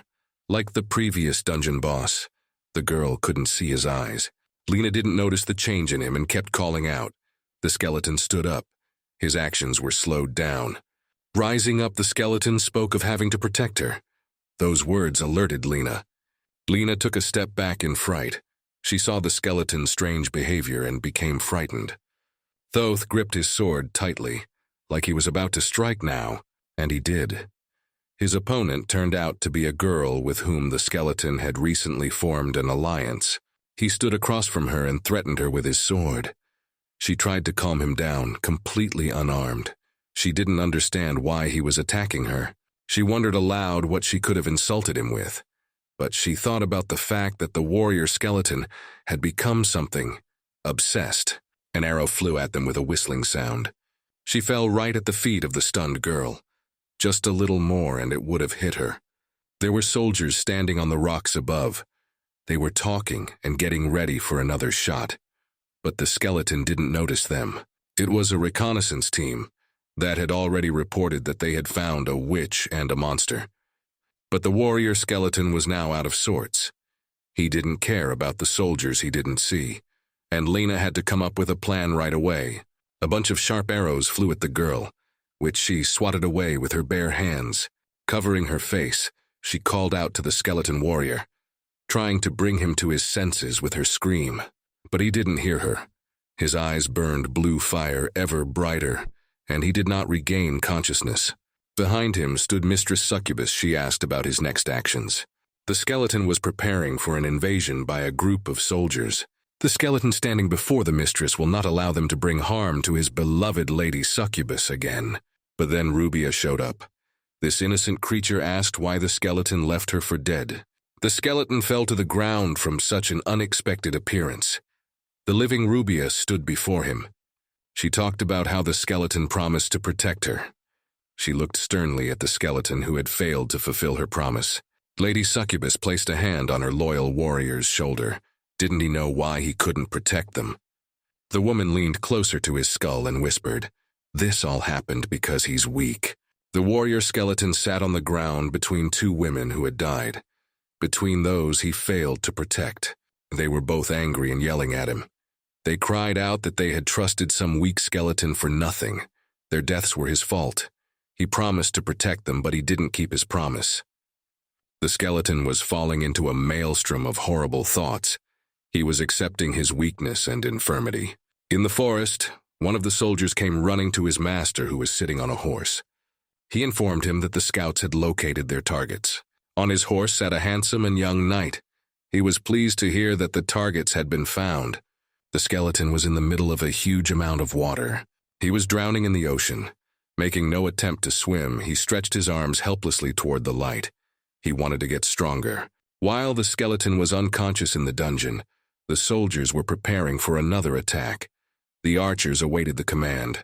Having managed to take cover behind a rock that a bunch of arrows were trying to pierce, Lena pondered her next actions. Looking at the skeleton, which was getting worse, she thought about how long it would be until he came to his senses. There was no choice but to take the rope. We can't stand still. The soldiers will get to them sooner or later. The soldiers had already fled. They wanted to catch and capture her. There's not much left to do, and they will fulfill their mission. But a lighted bomb that abruptly appeared in front of the soldiers' feet made them freeze in place. Sweating with fear, they commanded a sharp retreat. The bomb blast increased the distance between the fleeing Lena, with the skeleton on her back, from the soldiers who were chasing them. The girl seemed to be flying rather than running, and the skeleton behind her back had completely weakened. He dangled the wandless toy behind Lena's back and moaned. His eyes were fading. The girl was satisfied that the plan had succeeded. All that was left was to drive all the soldiers deeper into the dungeon and poison them with a gas bomb. Her arm was grazed by an arrow. In pain, the girl stopped and let go of the rope that held the skeleton. The skeleton slumped over and sat on the ground. A soldier stood in front of Lena. He'd had enough of her cheap tricks. He was serious about detaining her on suspicion of mass murdering people. He called her a witch. Lena was silent, rubbing her injured shoulder. The skeleton behind her rose with a loud groan. The girl called out to him worriedly, and the soldiers were a bit taken aback by this behavior. The elderly soldier was now convinced that the rumors that the witch possessed necromancy were true. He ordered the archer to get rid of the skeleton first, the one prepared to shoot. Hearing the senior soldier's order, the girl quickly began to think about her next move. The skeleton stood still and didn't move, and Lena quickly ran to cover him. The skeleton's eyes went blank. He was deep underwater and trying to remember who he was and how he got here. He looked at his bones and thought about what his afterlife was like. That was why he was able to meet both Succubus Mistress and Rubia here. It was as if he was weightless, surrounded by a dense liquid. He was glad to see these women one last time. The skeleton wanted to close his eyes and go to sleep, dissolve in that serenity. But adrift, he was overcome with doubts. Are you sure he's dead? No. He's not dead. If he were dead, he'd be resurrected immediately. It's an illusion. He needs to wake up. The skeleton clenched his hands into fists. He needs to get stronger, to be able to protect his mistress 20 years from now. He is a warrior, a skeleton protecting his mistress. No one can crush him. He will save them all. There were trickles of blood running down the skeleton's skull.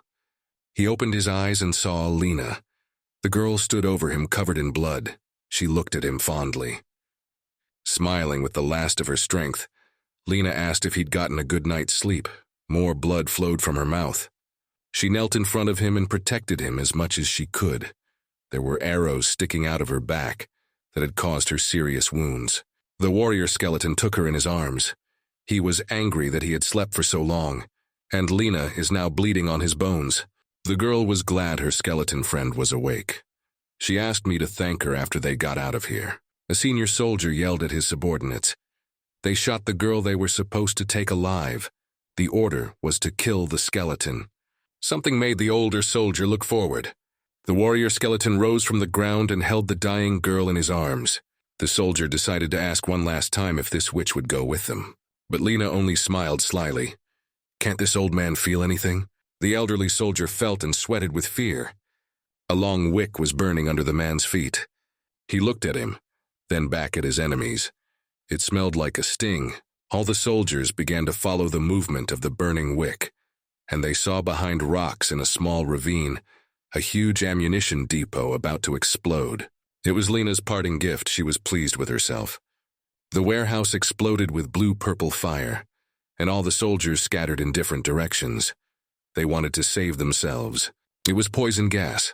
The soldiers began to go blind and suffocate. Every one of them wanted to get out. Some were already crawling, some were dropping dead immediately. Satisfied with herself, Lena asked the skeleton warrior to carry her. She'd managed to get him this far, and she could use a rest now. The skeleton was surprised. He hadn't expected her to protect him at the cost of her own life. The elderly soldier was smart. He covered his eyes and mouth with his hands and didn't pass out from the choking gas. He ordered the remaining soldiers to apprehend the fleeing criminals. The skeleton warrior threw Lena on his back and ran with her down the tunnel. Behind him, soldiers with swords in their hands ran after him. With one hand, the skeleton held the fainting girl. With the other hand, he fended off the attacks of the overtaking soldiers. He ran like lightning, and Lena pressed herself harder against him. There were still arrows sticking out of her back, preventing the blood from flowing faster. Now the skeleton was concerned with the question of why she didn't run away. There were so many soldiers that she should have run away. But the girl thought otherwise. She was his ally, and allies don't abandon their own in trouble. The warrior soldier regretted falling into the illusion and staying there for so long. Lena's words caught him. They ran out of the dungeon into the clearing. Poisonous purple smoke was coming out of the cave entrance. The skeleton quickly looked around. He held the weakened girl behind his back, and there was no need for the soldiers to be close. Gently placing the girl on her stomach, the skeleton wanted to quietly chip the arrows so as not to hurt Lena. A large shadow was looming behind him. Someone was approaching. The approaching man spoke to Lena. He talked about the rumors that had been going around. She was considered an excellent necromancer. The skeleton turned his head at the voice. The skeleton warrior had no time to do anything, and was struck with a sharp sword strike. In front of him was a soldier in shining armor. It was the head knight. The man shone in the sunlight that reflected in the metal he wore. The skeleton warrior's arm flew. She was cut off by the head knight. The skeleton fell over in pain and surprise. The defeated warrior skeleton fell to the ground at the knight's feet. The one stood glowing in the light of his victory. There was not an ounce of doubt on his face as to the rightness of his action. The knight called out to his servant. A small, plump old man came out of the bushes.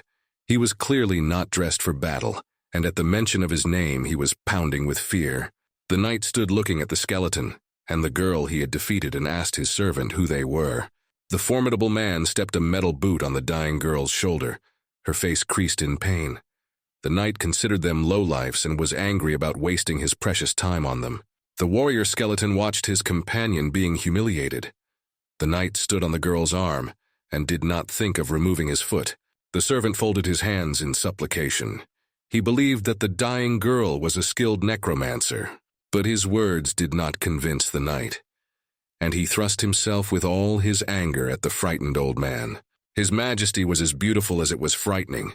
Even a fleeting glance from him could give an old man a heart attack. The old servant was afraid of his master's anger and drew his dagger.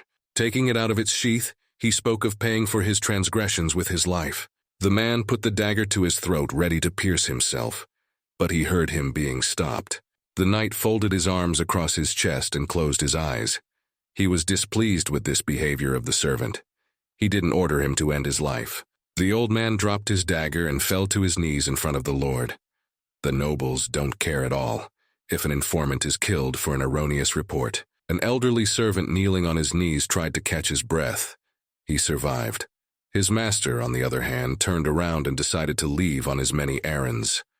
He didn't care at all what condition the old man was in now. At last the knight ordered after the trial to do with the girl as he saw fit. Behind the formidable man stood a warrior, a skeleton. The knight heard his movements and turned around sharply. The warrior skeleton stood before his companion. Despite the severed limb, he held the sword firmly in his other hand. He was ready to protect the girl that was bleeding behind him. The skeleton didn't realize who the man in front of him was. He severed the arm so quickly that the warrior didn't even notice the movement of the sword. This knight was unlike the people the skeleton had met before. He had abilities on a whole other level. The knight turned to the reluctant skeleton, and though the skeleton stood before him ready to attack, he doubted if he could defeat him.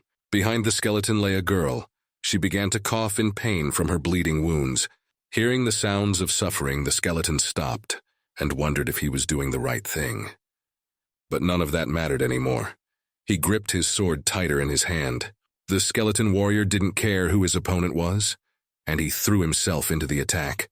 The knight dodged his opponent's swift kick in a flash. The skeleton and the knight studied each other carefully. Neither of them knew the abilities of their opponent. The servant, coming to his senses, began to scream at the skeleton's audacity. How could a skeleton afford to attack a knight? At this moment, the soldiers that survived the suffocating gas explosion, coughing, began to come out of the dungeon. An angry elderly servant started yelling at the soldiers. He called them slow bums and ordered them to help the Lord kill the skeleton, but the soldiers had not yet come to their senses.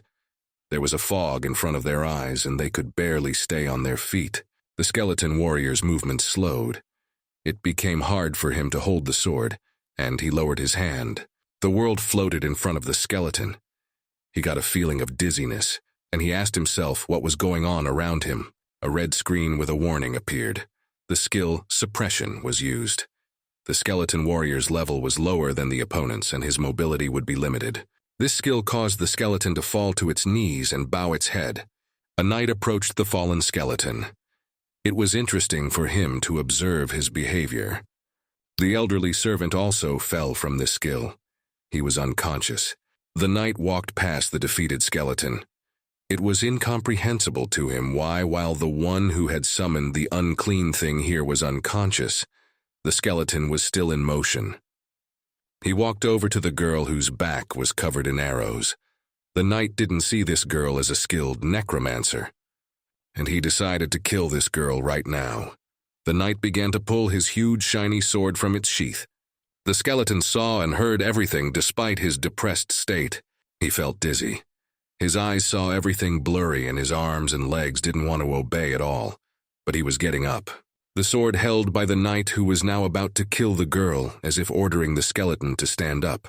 The sword glittered brighter than the sun and was sharper than any knife, killing faster than any poison. But the warrior, skeleton, was fast, and a strong blow in the back did not allow the knight to make a crushing blow.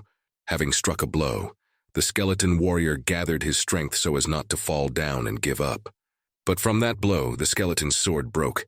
It was a huge loss in this battle. The knight was surprised at such resilience and bravery that the skeleton had just now shown. Despite the broken sword, he wasn't going to give up. Looks like the informant's report wasn't so wrong. The knight lowered his sword right in front of the head of the skeleton, who was holding on from his last strength. The warrior skeleton lifted his head up and looked at his opponent. I guess that was the end of it. The knight in blinding armor raised his sword to deliver the final blow. The skeleton warrior was no longer resisting and was carried several meters away from the impact. Red notifications appeared. The level of his opponent is impossible to measure. All attacks will bring no result. The difference in levels is too high. The defense is not going to succeed.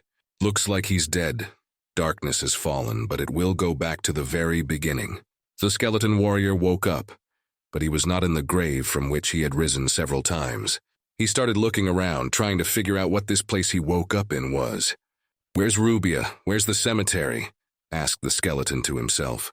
The skeleton felt warmth and movement in his legs and looked down. Lena was sleeping sweetly on his lap. After looking at the sleeping girl, the skeleton began to come to his senses, and a blue notification screen appeared in front of him. He looked at the screen. It said that all memory had been saved and he was Pelinezed to the checkpoint. He was a level 1 skeleton with no name, but all the indicators have been maintained.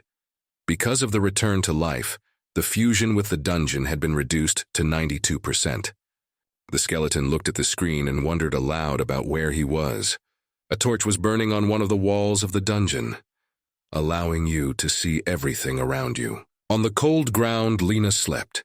Instead of a pillow, there were folded things under her head, and the skeleton warrior sat further away from her and pondered. He was reborn again, but he was not reborn in the grave, nor was Rubia beside him. There were no forests and no thunder and rain. From the sharp stones on the ceiling of the dungeon, water flowed calmly. Underfoot was not mud and puddles, but the dry earth of the dungeon. No Rubia who raised her hands to meet him, no one who raised him. The skeleton covered his face with his huge gloves, remembering the careless necromancer. He wanted to cry, but no tears flowed from his empty eye sockets. Rubia was dead. He saw her cold, exhausted body in the woods. He clutched his head with his hands, and the blue screen reappeared in front of his eyes. It was a memorial.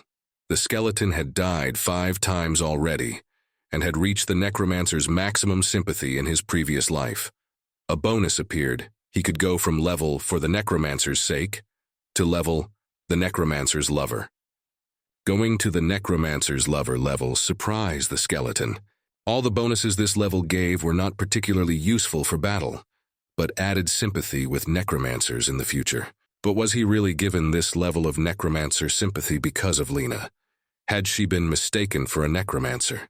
But then in the battle, that girl said she would protect the skeleton, and she did it at the cost of her life. The skeleton warrior decided he should thank his companion. Lena was already waking up. Opening her eyes, she saw the skeleton standing in front of her. The one called out to her, determined to get out of here. The warrior skeleton saw that the girl was awake and went to get ready, putting on his helmet. He warned her that they were leaving and to take the essentials with them. The girl, who hadn't had time to wake up, didn't understand why now. After all, it's nighttime outside. But the skeleton was solid. They're leaving now. They ran out of the dungeon. The skeleton remembered that before he lost his mind, they had been attacked in this cave, and there was little time left before the attack. He was mindful of the dungeon trying to swallow him up. He spent 182 days in it. They need to run. If they don't get out of here in time, the order will arrive at dawn and he will again be unable to protect his companion. An unsuspecting Lena ran after the skeleton. Looking at the moon in the high sky, skeleton clarified which dungeon they were going to. The next one, he thought, was the arid catacombs. But Lena decides to go to the remains of the spider's nest. It seems like a good idea to her. Lena had heard recently that the arid catacombs had recently emptied out. The skeleton didn't understand how the dungeon could be empty. The girl explained to him that all the monsters were now just dissolving into thin air. Apparently, a group of soldiers have accomplished their mission to find and destroy. Apparently, it's been cleaned up recently and they won't find anything there. Hearing about the soldiers, the skeleton paused briefly. Does Lena know something about the soldiers? He turned around to ask her. The warrior skeleton decided to ask Lena if she knew anything about knights in blue armor, with lion engraving. The girl pondered. Apparently, the skeleton was talking about the Blue Lion Templars. It's one of the orders of the Empire's servants. Skeleton wanted to know more details about the Knights of the Blue Order. It was important for him to find out how strong they were, but Lena had never seen them live. It is the strongest order of knights. Their leader is one of the top 4 swordsmen. His mastery of the sword is unrivaled in the Empire. So that knight carrying the seraphim sword was the best swordsman and chief knight of the order. The skeleton stood unmoving from accepting this information. It was the Marquis Bartin von Leonardo. He was the one they met on the way out of the cave, and he was the reason the skeleton died. Skeleton and Lena continued on their way. The skeleton was immersed in his thoughts. He thought about why such a talented swordsman was in the southern suburbs. Each step a new thought of the night. He was alone without his order, so far away. That's when the skeleton called out to Lena. The girl said that they needed to stop in a town nearby if they wanted to continue to the remains of the spider's nest dungeon. Skeleton didn't understand what they were doing it for. Lena said it was necessary to procure antidotes in case they were bitten by poisonous spiders. You need to buy gas bombs to tear up the cobwebs in your path. But there was something else Lena craved. The girl bowed her head and mouthed that she really wanted to take a bath. The skeleton didn't know what to say to that. He thought only of himself the whole way, and completely oblivious to the girl's needs. He accepted the fact that a bath was a necessity for her. It was already dawning when the travelers emerged from the forest and approached the town. The skeleton stopped and looked at the town they were approaching. Lena was very excited. This is the largest city on their route, and the grocery store must be huge. That town was the ill-fated Jablum. At the sight of these walls, the skeleton immediately remembered the one he had lost, Rubia. He remembered how he came to be here, a naked skeleton with a bag of stuff on his shoulders. And now a warrior in armor stood before this city. The girl noticed that something was going on with the skeleton. She cautiously approached him and offered to go alone if he was suddenly uncomfortable being among people. But the skeleton warrior heard this firmly and loudly said no. Lena was slightly frightened by this behavior. The skeleton stood his ground. He won't let Lena walk alone. The warrior said he was going with a girl. She sighed in surprise, but I was glad she did. The girl realized he was coming with her and decided to do something before going into town. The skeleton raised his hands in surprise at her touch. The girl put a cloak on the warrior skeleton. Now he was even more like a warrior knight. The skeleton stood in front of Lena wearing a cloak that fluttered in the wind and asked what she had put the cloak on him for. The smiling girl said it wasn't for anything.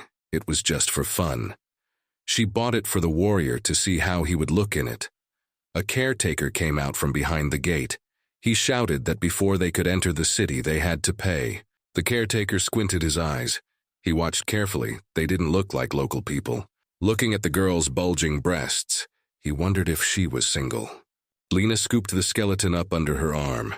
She introduced him as her husband. He was a fine traveling knight. The caretaker, hearing about the husband, immediately lost interest in the girl. He ordered the guards to open the gate and invited the travelers to enter. The skeleton turned on the girl. He interjected who she called her husband. Lena did not stop hugging and gazing lovingly at the warrior said that no one cared that he was her husband. There's no need to be embarrassed about it. Upon entering the city, the skeleton and the girl began to catch oblique glances from passers-by. There was a strong odor of opium in the city. The odor was so strong that you could smell it on the streets where there were no brothels. Yeah, and this town doesn't seem to like travelers. The girl covered her mouth with her hand and pulled the skeleton warrior to the side. They needed to find a room immediately, so they headed towards the inn. Moving away from the townspeople, the skeleton warrior asked for his arm to be released. But the girl said they are a married couple, and they need to behave accordingly. While the skeleton and the girl were fooling around looking for an inn, a man watched them from around the corner, covered in darkness. Walking into the inn, the girl said hello loudly. Standing behind the bar was a cute girl in a green dress. She asked the travelers what they wanted, to stay overnight or just to eat. While Lena ordered food for the room, the skeleton looked at the girl behind the bar. She was now the new owner of the inn, following the man's death. The skeleton stared so intently at its owner that she noticed his gaze on herself. The warrior looked at his neck, trying to find the mark of the snake on it, like on the past owner. The innkeeper leaned dreamily on the bar, looking at the interested warrior. She thought he desired more than food and room. Lena turned menacingly on her companion. The skeleton warrior immediately realized from the expression on the girl's face that something wrong had happened. The morning, the girl's enthusiastic words were heard from the traveler's room. She got a great night's sleep. After a bath and a good night's sleep, she feels completely rested. The skeleton was pleased to hear that her fatigue was completely gone. Joyfully stepping ahead of the skeleton, the girl headed for the grocery store. Skeleton had been on guard all night, but no one had tried to break in. He tried very hard to make sure the girl wasn't alone. Who would ever leave her alone? The skeleton turned in the opposite direction. He sensed something was wrong here. Lena stopped and looked at her companion in surprise. The skeleton warrior checked all the corners and back alleys for danger, but without noticing anything, he continued on his way. In the grocery store, among the vials and jars, the girl's disgruntled words were heard. The salesman, arranging the goods on the shelves, repeated that all the antidotes and incendiary bombs were sold out. The girl couldn't believe it. Then Lena decided to buy 10 bottles and a barrel of resin. The salesman stood in front of her and talked about how that was all over too. The skeleton was standing in the shade under a tree when shouts came from the store. The girl was yelling about how the salesperson didn't want to sell her anything because she wasn't from around here. Is there really nothing in this store at all? The salesman also raised his voice at the girl. It's all sold out, and there's nothing he can do about it. The skeleton realized this was bad, and bowed his head thoughtfully, glaring squeamishly at the customer. The salesman waved his hand, asking her to get out of the store. He wasn't happy with her, and he wasn't going to sell her anything. Lena was ready to lash out at the noxious man. She was seething with anger, but a skeleton put a hand on her shoulder, wanting to reassure her. He asked her to ignore the man. It was time for them to get out of here. Sklet took the girl's hand and led the way. Lena resisted. It seemed to her that the warrior should teach this insolent man a lesson. In the shadows again stood the man watching them. The skeleton increased its stride speed, so the girl had to run. The seller was in no mood to trade with them. He hid all the goods and lied that they were gone. The man from the shadows followed the travelers. The man was wearing dark clothes and his face was concealed by a hood. He looked out from around the corner to see where the people he was following were headed. But then the point of the sword was at the man's throat. He stopped, afraid to move. He was caught. In front of him was a warrior, a skeleton and a blonde-haired girl. They were clearly not in a friendly mood. The skeleton looked at the man. His face seemed very familiar to him. This man was at the entrance to the city, a blacksmith who greeted them with a slanted glance like the rest of the inhabitants of the city of Jablum. The skeleton, looking at the blacksmith, asked why he was following them. The man just turned around and walked away without explaining anything. He asked the travelers to follow him. Dumbfounded by such a command, the skeleton and Lena followed the man. The man said the travelers would be in danger if they lingered here. The skeleton didn't understand how this alleyway could be dangerous. But the man turned around and said with a serious face that it was the whole town that was dangerous here. In the house they came to, there was a lot of military equipment. Axes, shields, and household utensils. While the blacksmith poured the drink, the skeleton stood with his arms folded across his chest, wondering why this man was following them. Lena looked around curiously. The man inquired if they were going to the remains of the spider's nest. Lena was very surprised to hear that he knew where they were going. But the blacksmith, sipping from a wooden mug, said that antidotes and explosive bombs were only needed by those heading into this cave. But Lena can't buy anything here. Even if the merchants have it all, they won't sell them anything. The skeleton asked why. Banging his mug loudly on the table, the blacksmith said that the city guards and the lord were raising spiders. But how could the guards raise spiders? Questioned the anxious girl. The man's all downcast. He didn't understand why they were doing it either. The man was sitting in a chair. He looked completely lost. He spelled out that the city was dying. After the old lord died under mysterious circumstances, the new lord has replaced all the guards with animals. After that, the townspeople became addicted to opium. They sold everything to buy their dope, and the new lord was only too happy to do so. He was making money for himself. Those who disobeyed or asked unnecessary questions were sent to the spider cave. After these words, the blacksmith covered his face with his hands so that his guests would not see the tears. The same fate befell the man's wife. There was a heavy silence. Even the skeleton felt uneasy. Looking down at the blacksmith, the skeleton warrior asked why he had told them such a sad story. Smith wanted these men to avenge him. Skeleton didn't understand why they should retaliate. The man was sure that the skeleton and the girl had come to this town for revenge. He pointed his finger at the armor the skeleton warrior was wearing. This armor was made by a blacksmith. The entire garment of the skeleton warrior was made by his hands. Previously, the young mistress wanted to buy this armor for someone very dear to her. She was here and chose this particular garment. Hearing the mention of Rubia, the skeleton warrior tightly clenched his hand into a fist.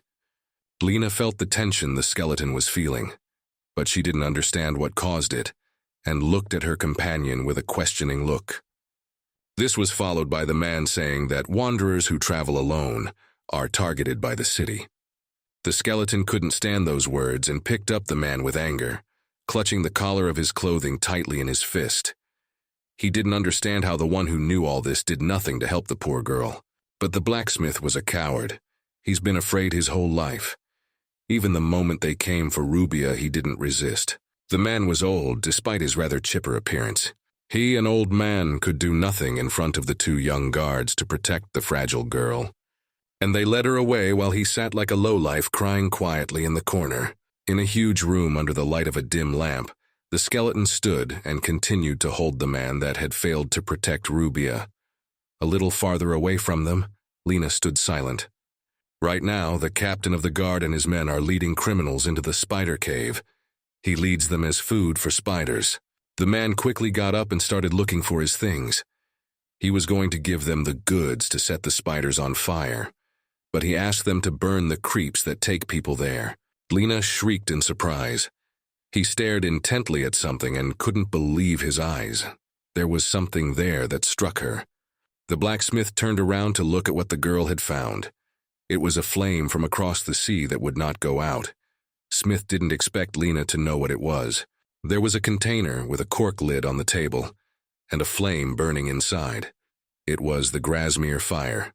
The shackled men walked barefoot on the cold ground. The shouts of the guards pushing up the detained men crushed. The men walked in a long chain of two.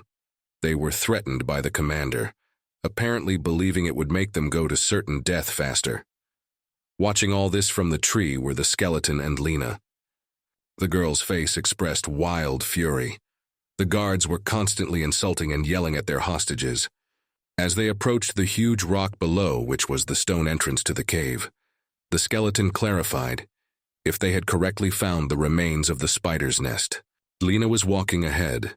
She turned around to ask the skeleton warrior if he would use the thing or trust the girl with it. The skeleton stared at the girl, trying to figure out what she was talking about.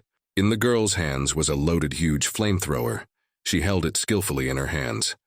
Earlier in the blacksmith's house, she had seen the lamp and asked if it was definitely the Grasmean fire. Lena looked at this lamp with great desire and admiration. She had heard that she was hard to get even in Grasmere, the city of blacksmiths. The blacksmith covered his eyes sadly. He was only able to make one lamp in his entire life, although the man himself was originally from the city of blacksmiths. The man sighed and approached the object. He was going to teach the girl how to use it. Lena and the skeleton froze in surprise. The warrior skeleton held this strange tool in his hands and had no idea how to use it. These strange sensations made him nervous. He peered into the muzzle of the flamethrower and asked what it was. The blacksmith, seeing the flamethrower in the guy's hands with a shout of "Watch out," rushed towards him. Lena smiled at the skeleton's curiosity. Rumor had it that once lit, these flamethrowers were impossible to extinguish. The skeleton questioned whether they were definitely impossible to extinguish. Unless the inside of the bottle is enchanted with ice magic, the flames can burn for decades. The flames in the bottle were beautifully shimmering and enchanting. The blacksmith retreated to his cabinet. He told me that the tool in the skeleton's hands could serve to harden steel instead of a blast furnace. The man held out a sack to the guests. If you sprinkle yourself with the contents of the bag, you may not feel the heat of the flame. Previously, with all the items that the travelers were interested in, he wanted to create a masterpiece. But giving it all to them would be the best solution, especially if they used them to get rid of all these assholes. Upon entering the cave, the skeleton decided that the flamethrower was best kept by Lena. This weapon looked dangerous to him, and he asked to use it only as a last resort. The warrior himself drew his sword from its sheath. He bypassed the girl and entered the cave first. Lena dutifully agreed to use the flamethrower only as a last resort, and so these allies determinedly entered the cave. The remains of the spider's nest dungeon was different from the previous one. Its walls were not gray and cold. There was more earth than rocks. The ceilings were higher, and there were cobwebs hanging everywhere. Their footsteps echoed loudly off the walls. The skeleton warrior went first and clutched his sword tightly, trying to keep watch. Lena was terrified. She could feel how much this place was creepy. Trying not to get discouraged, Lena decided to make a joke. It was her first time here, and the place reminded her of the attic of an abandoned house. The skeleton warrior didn't react to her joke in any way. He listened carefully to the sounds around them. Lena, expecting some kind of reaction, looked meaningfully at her companion. The only thing the skeleton said was that it was very quiet, although quite recently a bunch of people have gotten in here. Further on, the path they followed divided into many paths, and the wet ground made it difficult to find footprints. The warrior skeleton turned to his companion and asked where they should head first. Lena hadn't expected to have to pick her own way. The girl had a question. She, without answering the skeleton's question, asked for an answer to her question. Lowering her gaze, the girl waited for permission from the warrior. She remembered the girl Rubia, the blacksmith in Jablum, had mentioned. Lena wondered who Rubia was to the skeleton. That question stumped the warrior. Skeleton didn't want to continue this conversation. He turned his back on Lena and said that girl was nothing to him, but the girl kept up. Rubia was buying armor for someone dear to her. Without turning around, the skeleton pronounced that the armor was only needed for a mutually beneficial deal between them. Lena smiled. It certainly wasn't the answer she wanted to hear, but I had to agree. Without letting him finish, the skeleton warrior interrupted Lena's words. He admitted that he had not kept his promise to protect Rubia. Finishing at that, the skeleton stopped in front of the wall. Farther on there was a dead end and the road cut off. The topic of their conversation changed abruptly. But that wasn't enough for Lena, and she wanted to continue.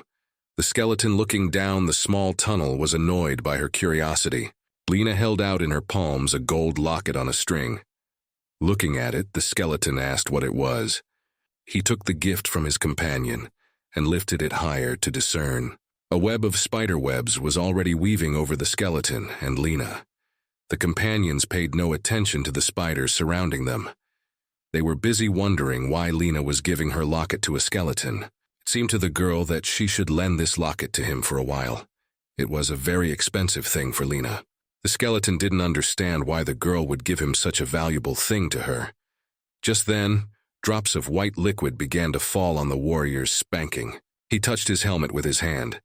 There was white slime left on his gloves. Examining the liquid that was on his fingers, he thought about what it was. The skeleton decided to look up from where this liquid was flowing and froze. Above his head, a huge brown spider dangled in a pile of fresh cobwebs. The one was apparently very hungry, which made its mouth run with liquid. Lena grabbed her dagger and wanted to run away, seeing the spiders that had found them earlier. But not in time. Her legs were caught in the rope, preventing her from moving. Lena looked down at her feet to see what was preventing her from moving, and what she saw surprised her. The web rope abruptly looped around the girl's leg several times and lifted her into the air. The skeleton had no time to catch her and screamed. The warrior skeleton put his hands up, trying to prevent his companion from being kidnapped. But it didn't work out. Toward him, sharp tentacles quickly descended from above, ready to pierce the skeleton.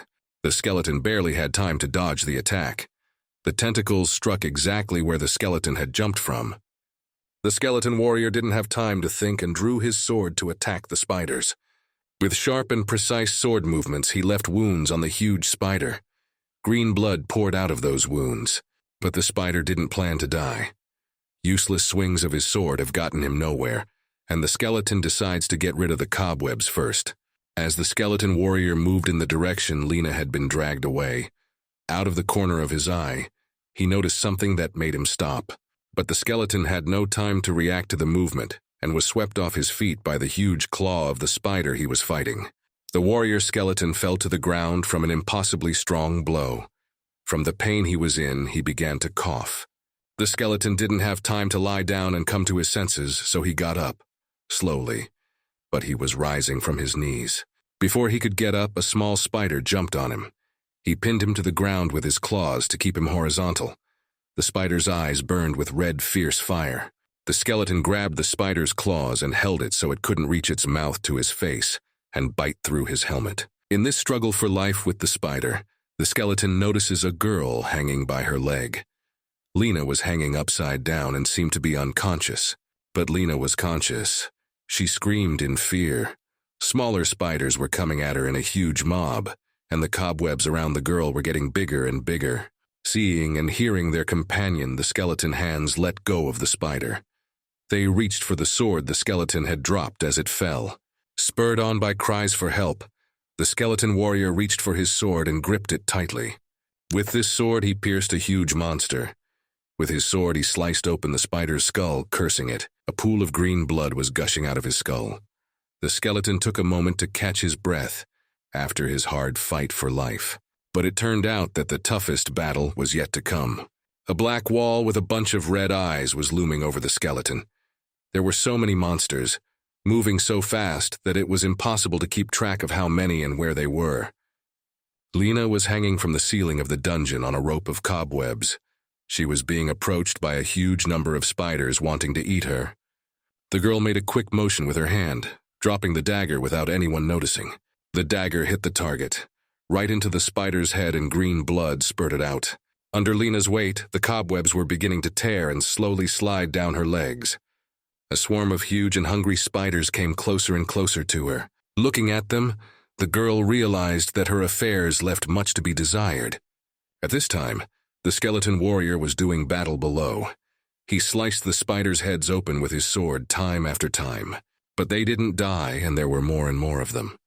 The skeleton found himself surrounded by bloodthirsty monsters. One of the spiders decided to go on the attack against the skeleton, and with quick movements, he pounced on him. But the skeleton was agile and managed to dodge.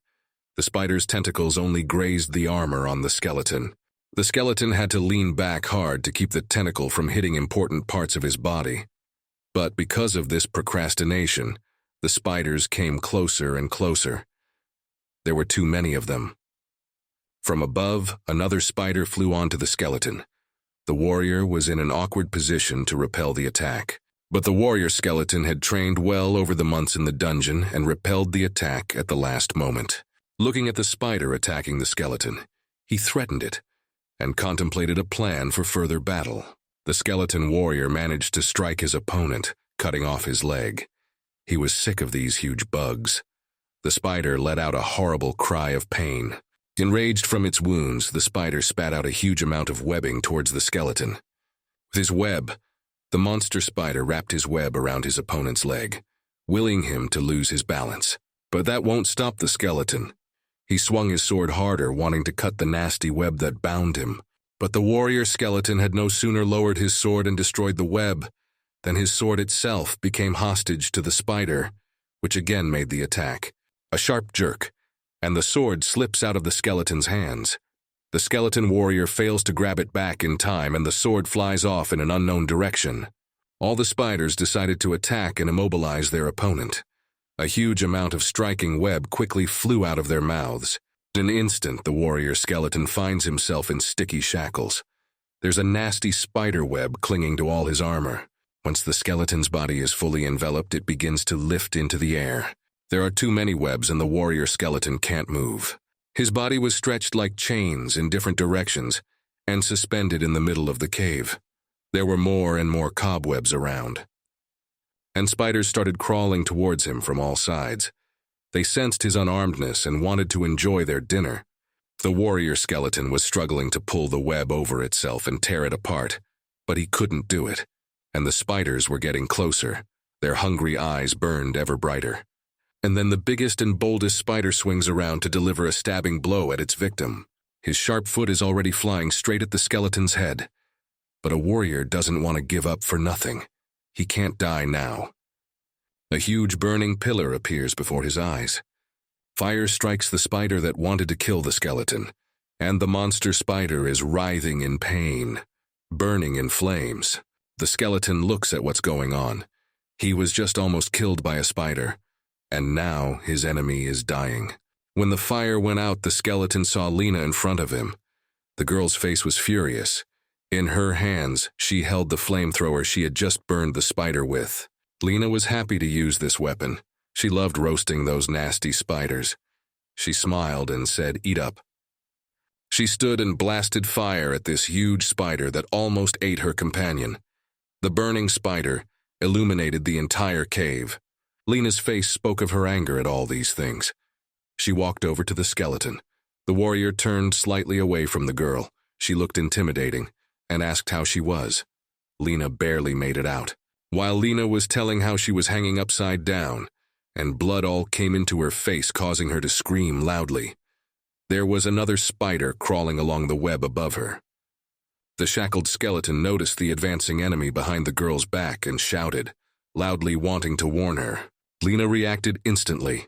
She turned around and turned on her flamethrower, pointing it directly at the enemy. A huge stream of fire enveloped the monster, and it, like the previous one, screamed and squirmed as it burned. Lena didn't stop firing for a second. As one of the spiders lay burning in the fire, it was encircled by his gathering. But so far, none were willing to throw themselves at the companions. And the girl, pleased with herself, waited for the next one with a loaded gun. She pointed the barrel of the flamethrower at the spiders, and they scattered in fear, not wanting to be caught in the flames. Having disposed of her opponents, Lena admired the implement. This thing was pretty good, and now the girl understood perfectly well what the flames inside the bottle were for. The skeleton still stood shackled in the web, but all the spiders were running in the same direction. It didn't seem like they were scared anymore. They acted as if someone had called them out. There, behind a huge black wall, was a passage inside that the skeleton hadn't noticed earlier. Lena took her dagger and began to cut through the webbing to free the skeleton warrior. The spiders that Lena had struck with the fire were still lying on the ground, burning in the bright flames. A screen appeared in front of the skeleton. Combat experience improves levels much faster. The notifications stated the new levels of his abilities. Lena jokingly asked, as a skeleton, his wife. The skeleton answered briefly. She had saved him. Neither of them looked at the other. Before the skeleton could finish speaking, he saw Lena falling. The girl fell to the ground unconscious. She was covered in sweat. The skeleton was very frightened by such an occurrence. He walked over to the girl and lifted her head to make sure she was alive. He called out to her, hoping she would come to her senses. As he looked at his companion, the skeleton noticed 3 spider bites on her neck. The wounds were affected by the poison that had long ago entered the girl's body. Lena was bitten by spiders, and she urgently needed an antidote. If she doesn't get it soon, she'll die. In one of the caves, there was the wild screaming of a female spider. The humans threatened her with fire and tried to drive her back into their cave. A huge number of men with torches were waving and threatening the monster. They were yelling at her not to move, then cornering her. While one of the men was pushing the others along, a skeleton was watching it all from above. He looked at the Spider Queen and guessed that she was the boss of this dungeon. The guards were discussing the strange behavior of this monster. It was particularly lively today. The skeleton, on the other hand, looked at those who raise these monsters. Those things must have had an antidote for Lena. But how to get to him? A man appeared in front of the Spider Queen. He turned to her loudly, asking how she was doing. The man smiled. He didn't understand the reasons for this behavior. People feed this thing all the time. Around the man's neck was the mark of the Necron Society. A blonde-haired man who looked more like a brigand than a guard stood in the middle of the Spider Queen's eggs. He threatened to fry them if that spider didn't calm down. The loud screams of people were echoing throughout the dungeon. They rushed everyone through the work. The commander was handing out orders while the rest of the men carried the heavy boxes around the cave. The skeleton watched and bided its time. He looked at the man in the center. That he talked like a ringleader and threatened the spider lady. It was the bastard commander. He remembered what the crippled man had told him. A pervert. That the captain of the guard ordered them to kill the girl. Remembered the innkeeper's fame before he died. About a guard captain selling girls into slavery to the Necron Society. He remembered the dead Rubia, that cheerful girl you lost to that scumbag. And the captain of the guard was cheerful. He laughed at the top of his voice, reveling in his power. His Necron Society sign around his neck was like a living thing. At the sight of this man, rage boiled in the skeleton's chest. He clenched his fist tightly, ready to kill the man at any second. The satisfied spider was wrapping its victim in a cocoon of webbing, when a voice with a question sounded nearby. One of the guards was poking the prisoners with a stick. He wondered why bother with them like that.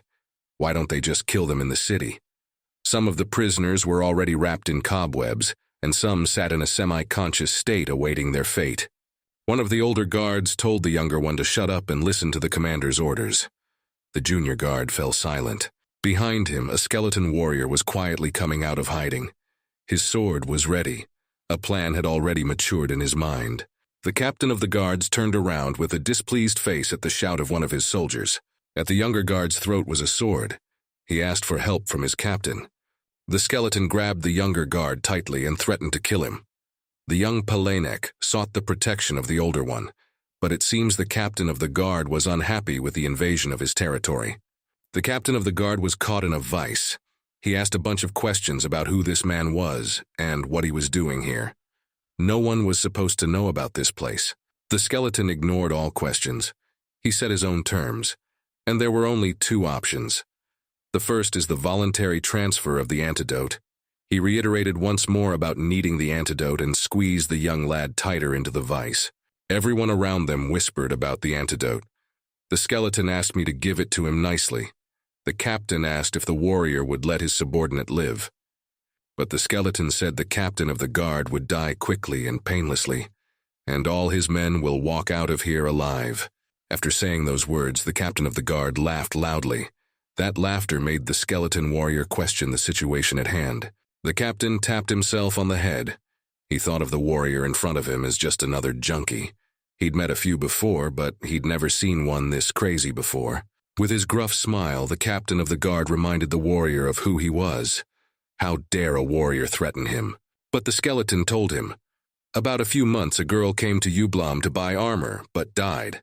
And now the warrior is wearing that very armor. Hearing this, the guard captain smiled widely. He realized that the warrior had come to avenge his girlfriend. The captain called the warrior skeleton stupid, which confused him. A caustic smirk never left the guard captain's face.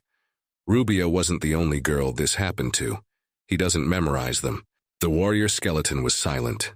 He looked at the man with contempt and decided what to do next. Next, he beheaded a young guard.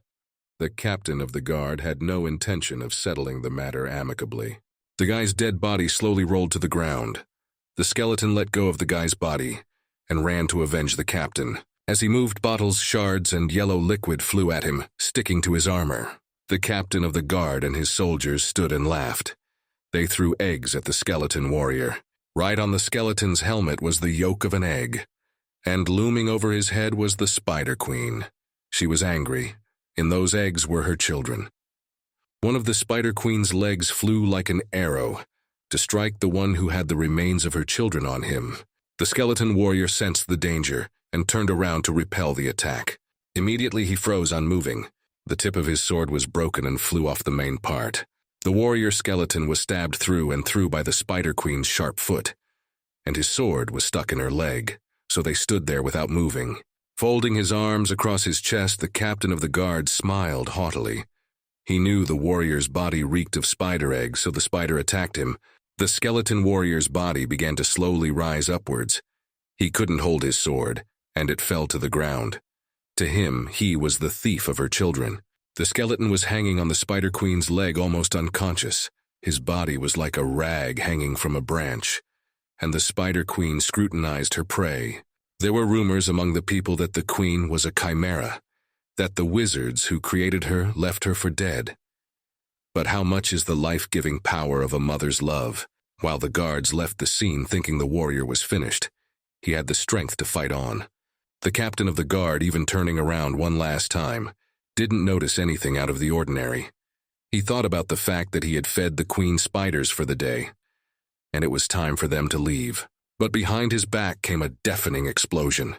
The pillar of fire rose so high that it was ready to consume everything in its path. The Spider Queen was on fire. She screamed in pain and heat. Her scream was agonizing, full of pain and suffering. The fire was devouring her more and more. A wall of fire and smoke separated the guards and the skeleton warrior. The captain of the guard was startled to see the one who had created this chaos. The guards behind him were ready to run away from the approaching monster, and the captain couldn't move from his seat looking at him. No, it wasn't a man or a monster. It was a warrior, a skeleton. He held a loaded flamethrower in his hands and sprinkled on himself from a bag of powder that the blacksmith had given him. This powder should protect him from the heat of the flames. The skeleton's determined look said he warned once, and there's already been a warning. The skeleton warrior stood in a fighting stance and charged the flamethrower. He warned that the death of the captain of the guard would be extremely agonizing, and fired a pillar of fire. The captain of the guard found no choice but to rush away from the fire. Huge flames rose throughout the cave. The Spider Queen was burning, but she was alive. The Spider Woman screamed from the heat. She looked at what the skeleton was doing to the captain. At the cry of her queen, her children ran to her aid. They slid down from the ceiling on their web and hovered over the skeletal warrior. Reacting quickly, the skeleton aimed his fire weapon at the spiders that were trying to eat him. Everything around was on fire. People running in flames were burning Vessi and walls. The cocoons of webbed people that were suspended from the ceiling in the cave dangled and burned. The people inside were still alive, but couldn't get out and save themselves. The fire spread quickly. The heat was so intense that the walls began to melt. The captain of the guard sat near the wall, engulfed in flames. He tried to blow it off of him, and he wasn't smiling anymore. The skin on his face was melting, and his face was becoming more ugly than it had previously been with the scar on his cheek. The fire across his body was rising higher and higher. The captain of the guard was on his knees and begged the skeleton warrior to spare him. He promised to do whatever the man asked if the skeleton would let him live. The skeleton came closer and closer to the hapless captain. His bones were already burning, but he was still on his feet and threatening. This man was finished. The skeleton charged the flamethrower and let loose a huge jet of fire directly at the captain of the guard. The man's entire body was engulfed in flames. The man screamed in pain. He was burned alive. The skeleton stood inebriated with his vengeance. He threatened to kill every bastard that abused and killed Rubia. The whole cave was ablaze with fire. All the bodies turned to ash. The temperature was so great that the gloves on the skeleton's hands began to melt. Lena was dead. The poison from the spider bite killed her. The fire was getting closer and closer to her. A fever engulfed the entire dungeon. The bones of the warrior skeleton became soft and turned into liquid flowing downward. His spine couldn't take the strain and his skull fell to the ground. The skeleton didn't understand why this was happening. After all, the powder was supposed to protect him. The skull lay on the ground and the empty eye sockets expressed hopelessness. He was dying. All around lay the burning bodies of people, and a skeleton whose bones had melted. A rebirth awaited him. Blue notification appeared on Rebirth. The dungeon's fusion level had dropped to 90%. Waking up in the dungeon, the skeleton quickly regained consciousness and stood up. He looked at the peacefully sleeping Lena beside him. She was asleep and didn't suspect a thing. She was alive. The skeleton died again, and after being reborn, he found himself in the first of his dungeons where he lived with Lena. The blue screen indicated that the data transfer was complete, but the skeleton still didn't fully remember the reason for his rebirth. The skeleton was very angry. He, on the other hand, sprinkled powder on himself and felt no fever. So why did he die? Meanwhile, behind the skeleton's back, Lena woke up. She was very sleepy and rubbing her eyes. While the skeleton realized what was wrong, she asked him why he woke up so early. The skeleton rose from the ground immediately. He said they are moving out on the road. With that, he caught the girl off guard and she asked a lot of questions. The warrior skeleton answered only one question. They're headed to Jablum. The companions again visited the shop, where they were again denied the sale of the necessary items because they were unavailable. The skeleton, standing under the tree, listened to the same words about the necessary goods being sold out. But he had other things on his mind. Hearing the right phrase with which the shopkeeper threw Lena out and refused to sell her anything, the skeleton snapped out of his thoughts. He grabbed the girl by the arm and ran with her away from the store. They were followed by a man, just like last time. Seeing that the skeleton and the girl had fled the store, he, smiling, came out of his hiding place. But he was immediately pressed against the wall with a swift movement. The skeleton knew where the blacksmith would be hiding, and was able to make his threat better. The warrior skeleton held the blacksmith firmly by the neck with his hand. I was ready to strangle him at the slightest movement. The blacksmith seemed unafraid of him. The skeleton hurried things along. He already knew what was happening at this very moment, and he told it all himself for the blacksmith. He hurried him to get to the forge faster. Since the skeleton was saying everything so verbatim, everything the blacksmith was thinking, the man was more frightened of him than he had been the last time. Once in the forge, in which everything was exactly the same as in my previous life, the skeleton waited for the conversation to begin. The warrior skeleton stood silently and listened to the story for a second time. He was biding his time, and so the blacksmith searches for what caused the skeleton's death, though according to the blacksmith, it was supposed to protect them. Lena has already found the Grasmere fire, all the same rapturous emotions at the sight of this marvel.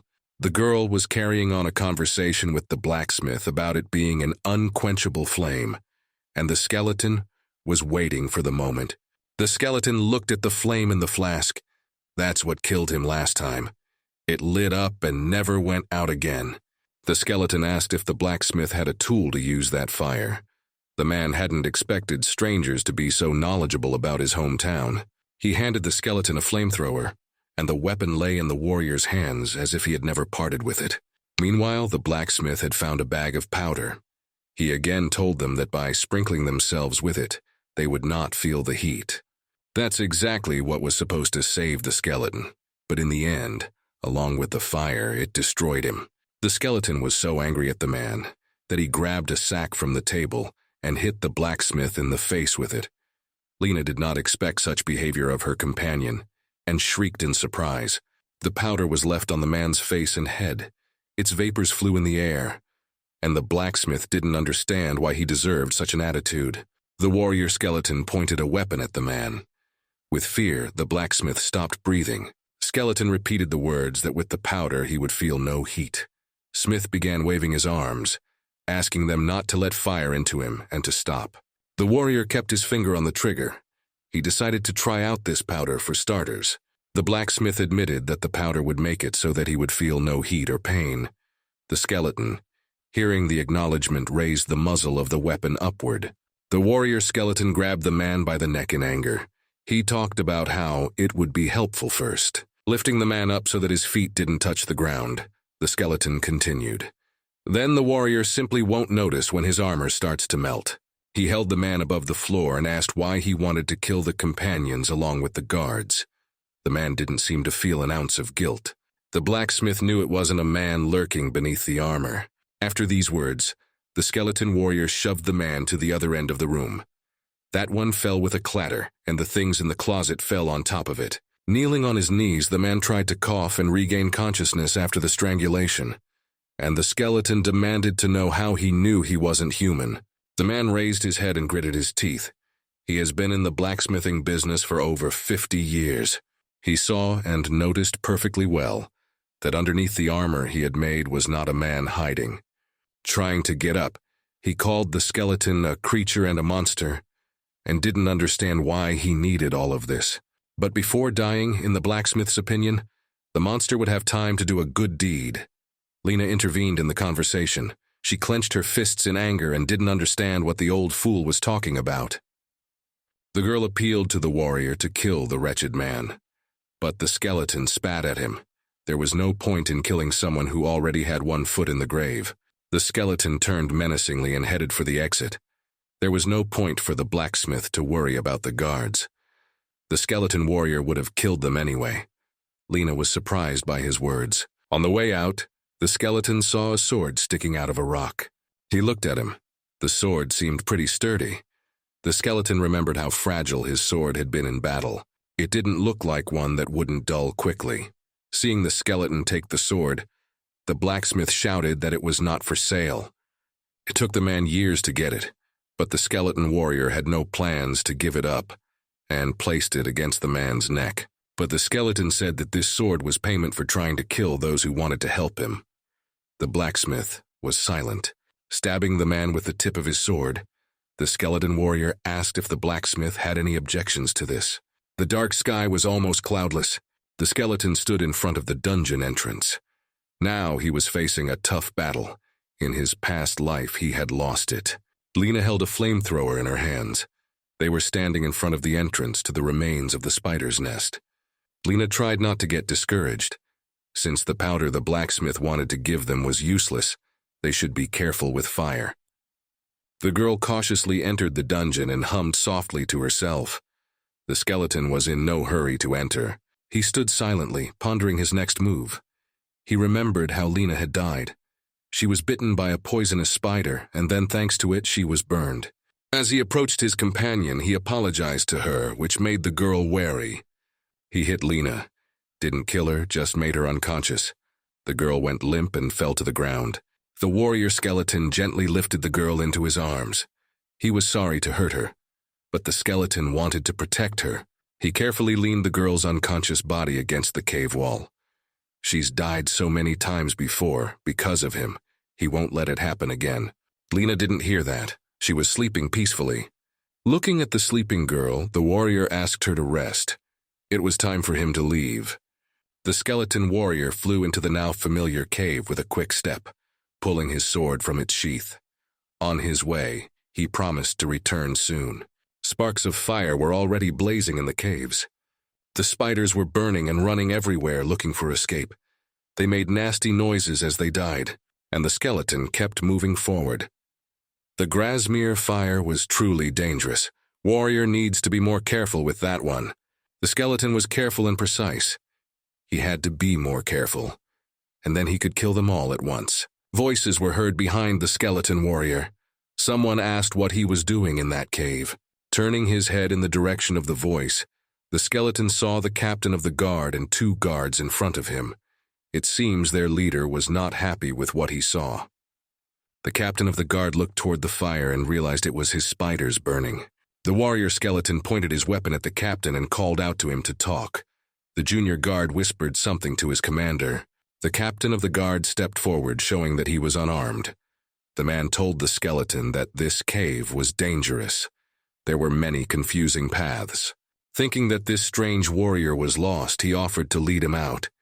He said they were guards from a town nearby and could help him. But his face did not express the sincerity of the words. The captain of the guards held a bottle of strange liquid behind his back. Moving closer and closer to the wary warrior, the man asked if he liked eggs. Skeleton knew what would follow and firmly said no. The skeleton grabbed his sword and prepared to strike. The blow was accurate and quick. With it, he prevented a bottle of liquid from hitting himself and wounding the captain of the guard. With a loud clang, the bottle shattered on the ground and shards of liquid flew in all directions. The guards stood ready to begin the battle behind their commander. The captain didn't know how the warrior could have anticipated his actions. He held onto his wounded shoulder and tried to recognize who was standing in front of him. The warrior skeleton stood opposite his enemy. Both scrutinized each other carefully. The captain of the guard did not know that the warrior had made a promise to him. In a past life, the skeleton had promised him a painful death. Blood was oozing from the wound on his shoulder. The captain thought he was crazy. No one expected to hear such words from an unfamiliar warrior. An order was given by the captain. The guards standing in wait rushed to attack the warrior skeleton, and he prepared a flamethrower and waited for them to come closer.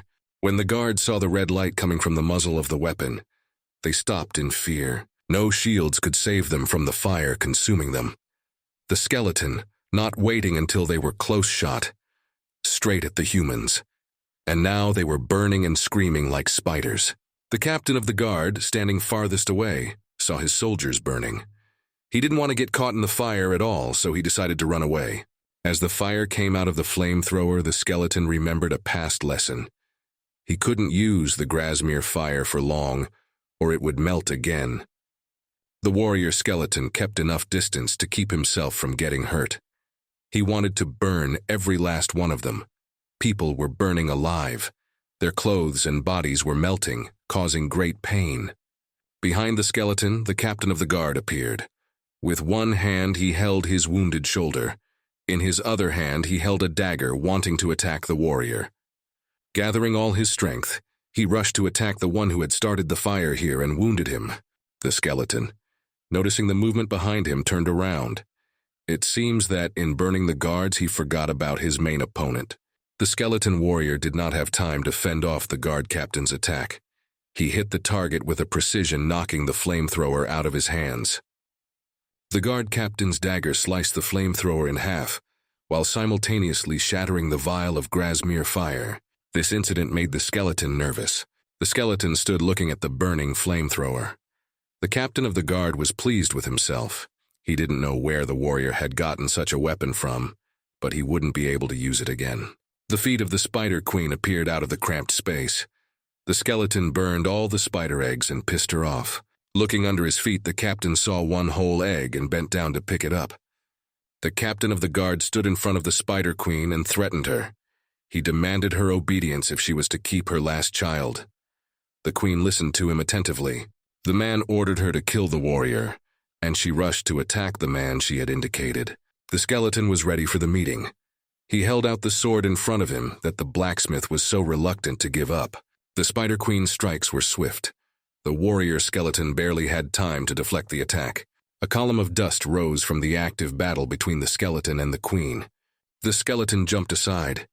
He landed and tried to catch his breath. The Spider Queen was very evil and strong. The warrior is tired.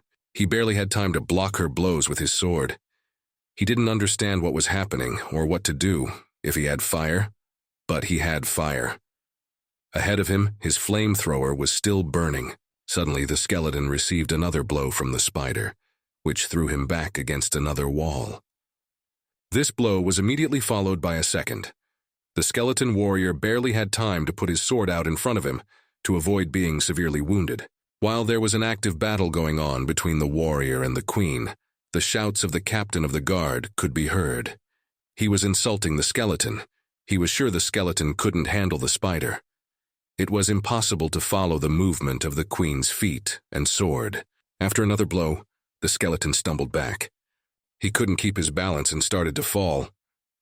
Lying on the ground, the skeleton looked up at the rapidly approaching Spider Queen. She hovered over him like death, threatening him with all her limbs. Thinking had to be quick. One of the spider's legs was already near his body. The skeleton warrior turned his head to see how close his gun was burning. Grasmere fire flowed out of the container and spread over the ground, causing the flames to move. The skeleton was in danger. With a piercing scream, the Spider Queen began to attack her opponent. The skeleton immediately decided to act. He had no other choice and rushed toward the fire. The Spider-Woman's blow hit the skeleton's helmet. The impact made the helmet fall off his head and shatter. Watching the battle, the wounded captain smiled. His face looked mad. The wound in his shoulder was still bleeding. He had the last egg in his hands. He didn't care about the skeleton's threats. He wished he could become the spider's lunch sooner. The Spider Queen stopped. She watched what the warrior, a skeleton, was trying to do, and what she saw frightened her. Her legs were engulfed in flames. She shouted. Bringing her legs up, she tried to put them out, but with each movement the fire covered her body more and more. The Spider-Woman fell down. She couldn't move with her legs burning. Her cry pleaded for help. The startled captain began to back away. A menacing warrior, a skeleton, was looming over him. In the skeleton's hands was a burning sword. His bare skull reflected the flames burning in his hands. The captain of the guard couldn't believe what he was seeing. The skeleton warned the captain of the guard that he would not get off easy. The Spider-Woman was wounded. Green blood was already gushing out of her. She was like slime. But the Spider Queen didn't want to give up. The skeleton struck again and again with his sword. It was his turn to throw crushing blows. The sword strikes sent green liquid flying in different directions. With a strong jerk, the skeleton warrior pushed off the ground. He flew straight at the bleeding Spider Queen. The skeleton brought the burning sword high above his head, putting all his strength into the strike. Not an ounce of doubt was on the warrior's face, and the Spider Queen screamed in fear and pain before striking. The warrior skeleton began his strike right as he flew. He pierced the entire body of the Spider Queen with his sword. She screamed in pain in a way that shook the walls in the dungeon. She no longer had the strength to resist and stand on her feet. The Spider Queen fell into her own pool of blood, and the skeleton was standing next to the one he defeated. The sword in his hands did not fade. The Spider Queen's red eyes were going out. Blood was slowly coming out of his mouth and body. She died in silence. The skeleton warrior bowed his head over the slain dungeon master, lowering his sword. The captain of the guard looked at what had happened. The surviving egg was still in his hands. The man couldn't believe the Spider-Woman had lost to the warrior. He wasn't even human. How could this happen? The captain of the guard decided to take his sword in hand and spring into action, leaving all questions in his head. As he accelerated, he swung his sword right behind the skeleton warrior's back. While the man stood still and didn't move, the man wanted to catch him off guard. But no sooner had the guard captain struck his blow than the thin blade of the skeleton's sword left him without an arm and sword. The skeleton's burning sword was even sharper than before, and the skeleton was attentive enough to prevent the blow. The captain of the guard fell to his knees and wept for his lost arm, and the skeleton stood in front of him. He glared at his opponent. Skeleton said there was no need to worry about bleeding. The flames cauterized the wound and stopped the bleeding. He'd be very upset if the captain died prematurely from blood loss. Then the skeleton would not be able to keep his promise in the captain's agonizing death. The man was covered in sweat from the pain. He shuddered and called the skeleton sick. The captain of the guard was afraid of him. The captain of the guard began to look around for his men. He asked them to get rid of the skeleton warrior. He himself was no longer capable of fighting, but all his guards were dead. They burned alive. The remains of their bodies were still smoldering. If you touch them, they'll be ashes on the ground. The warrior skeleton voiced what the captain had seen aloud. All the guards are dead. The captain of the guard was starting to go crazy with fear. He screamed and called for help from the spiders. The loud scream made the veins all over my body swell and ready to burst. The spiders lay on the ground and didn't move. They were hot instead of poison. Smoke came out of them. All the spiders were dead too, the skeleton pronounced. The captain's eyes were ready to fall out of his eye sockets from tension and hopelessness. He was still looking for someone to kill that nasty skeleton. Due to his inability to stand up from his wounds, the captain of the guard crawled. He looked flawed. He was no longer the arrogant man who wanted to trick the skeleton into killing him. A trail of blood was left on the ground beneath the man. The flames from the fire began to devour the captain of the guard a little at a time. Seeing the fire on himself made him even crazier. He stared at the fire that was burning his clothes, as if he could get rid of it with one look. As soon as the fire reached his naked body, the man felt pain. He began to quickly shake it off with his hands, but the air was making him more and more, and the captain was in more and more pain. The captain of the guard stomped in place, trying to get the fire away from him. He asked him not to burn. It was as if the fire had heard him. The skeleton warrior took a step towards the captain, wanting to warn him of what was behind him. But the man, thrusting forward a whole burning hand, shouted not to come near him. He beat with his whole hand the fire that was devouring his stump of an arm. The fire wouldn't go out. It was a real curse. And then the captain's foot slipped down the stone cliff. The captain of the guard realized he was falling. That's exactly what the skeleton wanted to warn him about.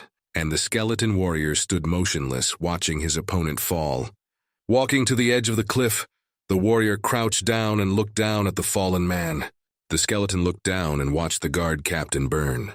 The man's body had already completely merged with the fire. They became one. The flames engulfed the man, causing him hellish suffering. The warrior skeleton, watching it all, thought it was a stupid death. The warrior stood up on the edge of the cliff, still holding his unsheathed sword. That was the end of the battle. The warrior skeleton looked at his burning sword. He wanted to keep it, but carrying it around with him all the time was too dangerous. Therefore, he made the decision to leave this sword here. The skeleton unclenched his palm, and the sword began to fall into the abyss. It was time for the warrior to return to Lena. But apparently not so fast. The Spider Queen was still alive. She, slowly bleeding, crawled toward the cliff where the skeleton stood. From the spider's mouth came a sound that caught the skeleton's attention, and he turned around, not expecting that the spider was still alive. The Spider Queen's view was not good at all.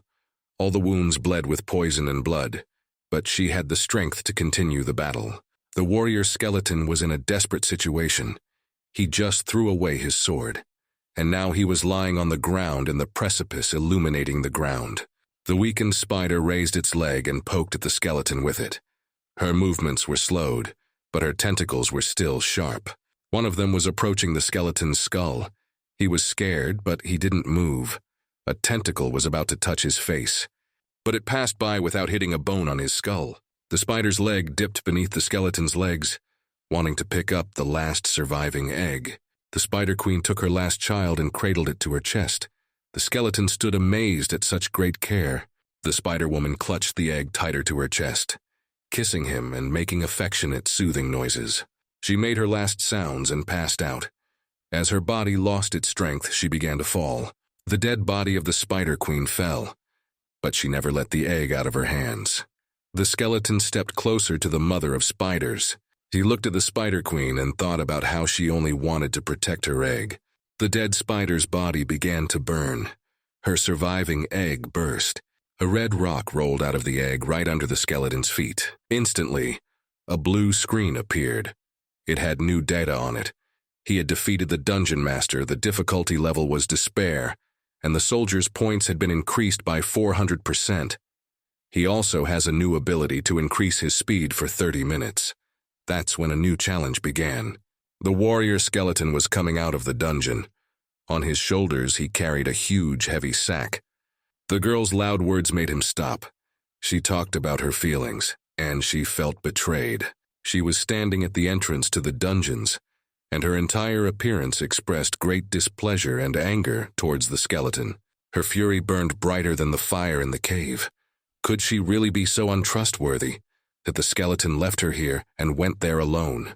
The skeleton warrior had nothing to say, so he silently removed the sack from his shoulders and held it out to the girl. Lena asked the warrior what it was and revealed it at the same time. Inside, the sack was full of gold coins. They glistened brightly in the sun. The warrior wanted to pay off that sack, and by the looks of it, he succeeded. The girl grabbed the bag, clutching it to her, and turned away to hide the feelings that appeared there. Still trying to be angry, Lena spoke through her teeth about how she would try to be stronger and not be a burden. She asked the skeleton not to do that to her anymore. They headed onward. We walked past rocks and forests. Skeleton asked where they were going now. Lena was pleased. She asked the warrior to follow her and wanted to take him to a branch of her guild. The warrior skeleton could only ask about what kind of guild branch this was. There were boys in cotton shirts running down the street.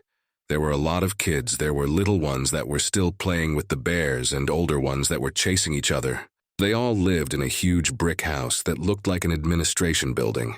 This is where Lena brought the skeleton.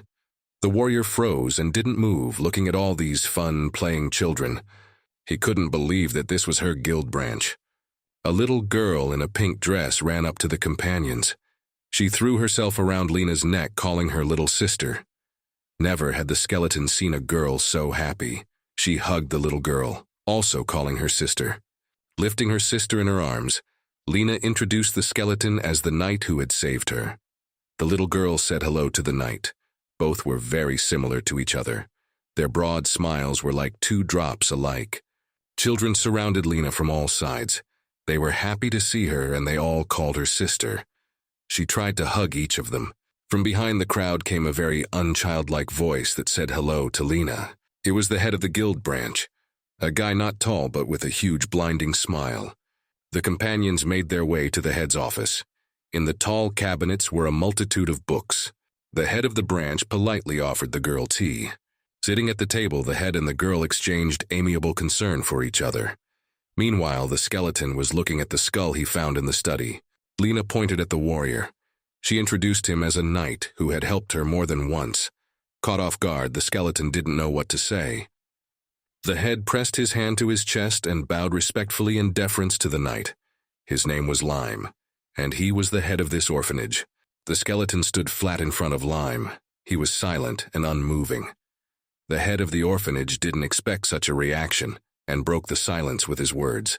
He suggested that the knight must be uncomfortable in the armor and offered to take it off. In response, Lime received a firm rejection. Skeleton didn't plan to undress. But the head of the shelter was persistent. He was perfectly fine with seeing what lurked beneath the armor, not expecting such words. The skeleton bowed his head to the head. He didn't know how his interlocutor had guessed his secret. All three heard a piercing cry for help and turned toward the door. Lena, rising from her chair, asked what it could be. Cold as ice, the principal mouthed the fact that they were visited by uninvited guests. Smiling politely at the skeleton warrior, Lime asked to continue their conversation later. The three brigands stood in the middle of the children. One of the men held the little red-haired girl's hand tightly. According to them, it was clear that the girl had escaped from a gang of robbers, and those finally found him. The heavy-set man gripped the girl's small hand so tightly that her feet barely touched the ground. The shelter director approached them and clarified if they had any problems. The brigands didn't plan on being polite. The shelter director introduced himself and asked to release the child to continue the conversation. A man who looked like a bandit replied that they ran an orphanage in a neighboring village, and this kid ran away from them. This girl caught the eye of the patron of the outlaw orphanage, the count himself. This little girl was to be the count's adopted daughter, and because of her escape, the shelter now has a lot of problems. The brigands switched to shouting. Principal Lime was completely cold-blooded. Can't a child who is mistreated in foster care run away from it? The man was looking for a fight. Such words made him angry, and he wanted to pounce on the principal, but he was stopped by a woman's hand. A stern woman in a dress held the angry man down with one hand. She wasn't at all interested in how Principal Lime treated her children. She talked about how this girl needed to be brought back. The woman offered to take her quietly and forget about them coming here. But Lime smilingly said that the girl was now in his orphanage, and he couldn't do that. Apparently, the woman was the head of these brigands. She offered the shelter director a deal. After all, he's probably just as likely to capitalize on the children as they are. She began to say the terms of the deal, that the principal would give the kids they needed. But she didn't have time to finish. Principal Lime firmly cut off her conversation with his refusal. The rejection made the woman angry, but she gave Lime a second chance and interrogated him. But he also repeated that he was refusing the offer. Principal Lime's wide smile made him look more like a child. He said he doesn't use children for his own gain, like some pig. The brigands grinned their face.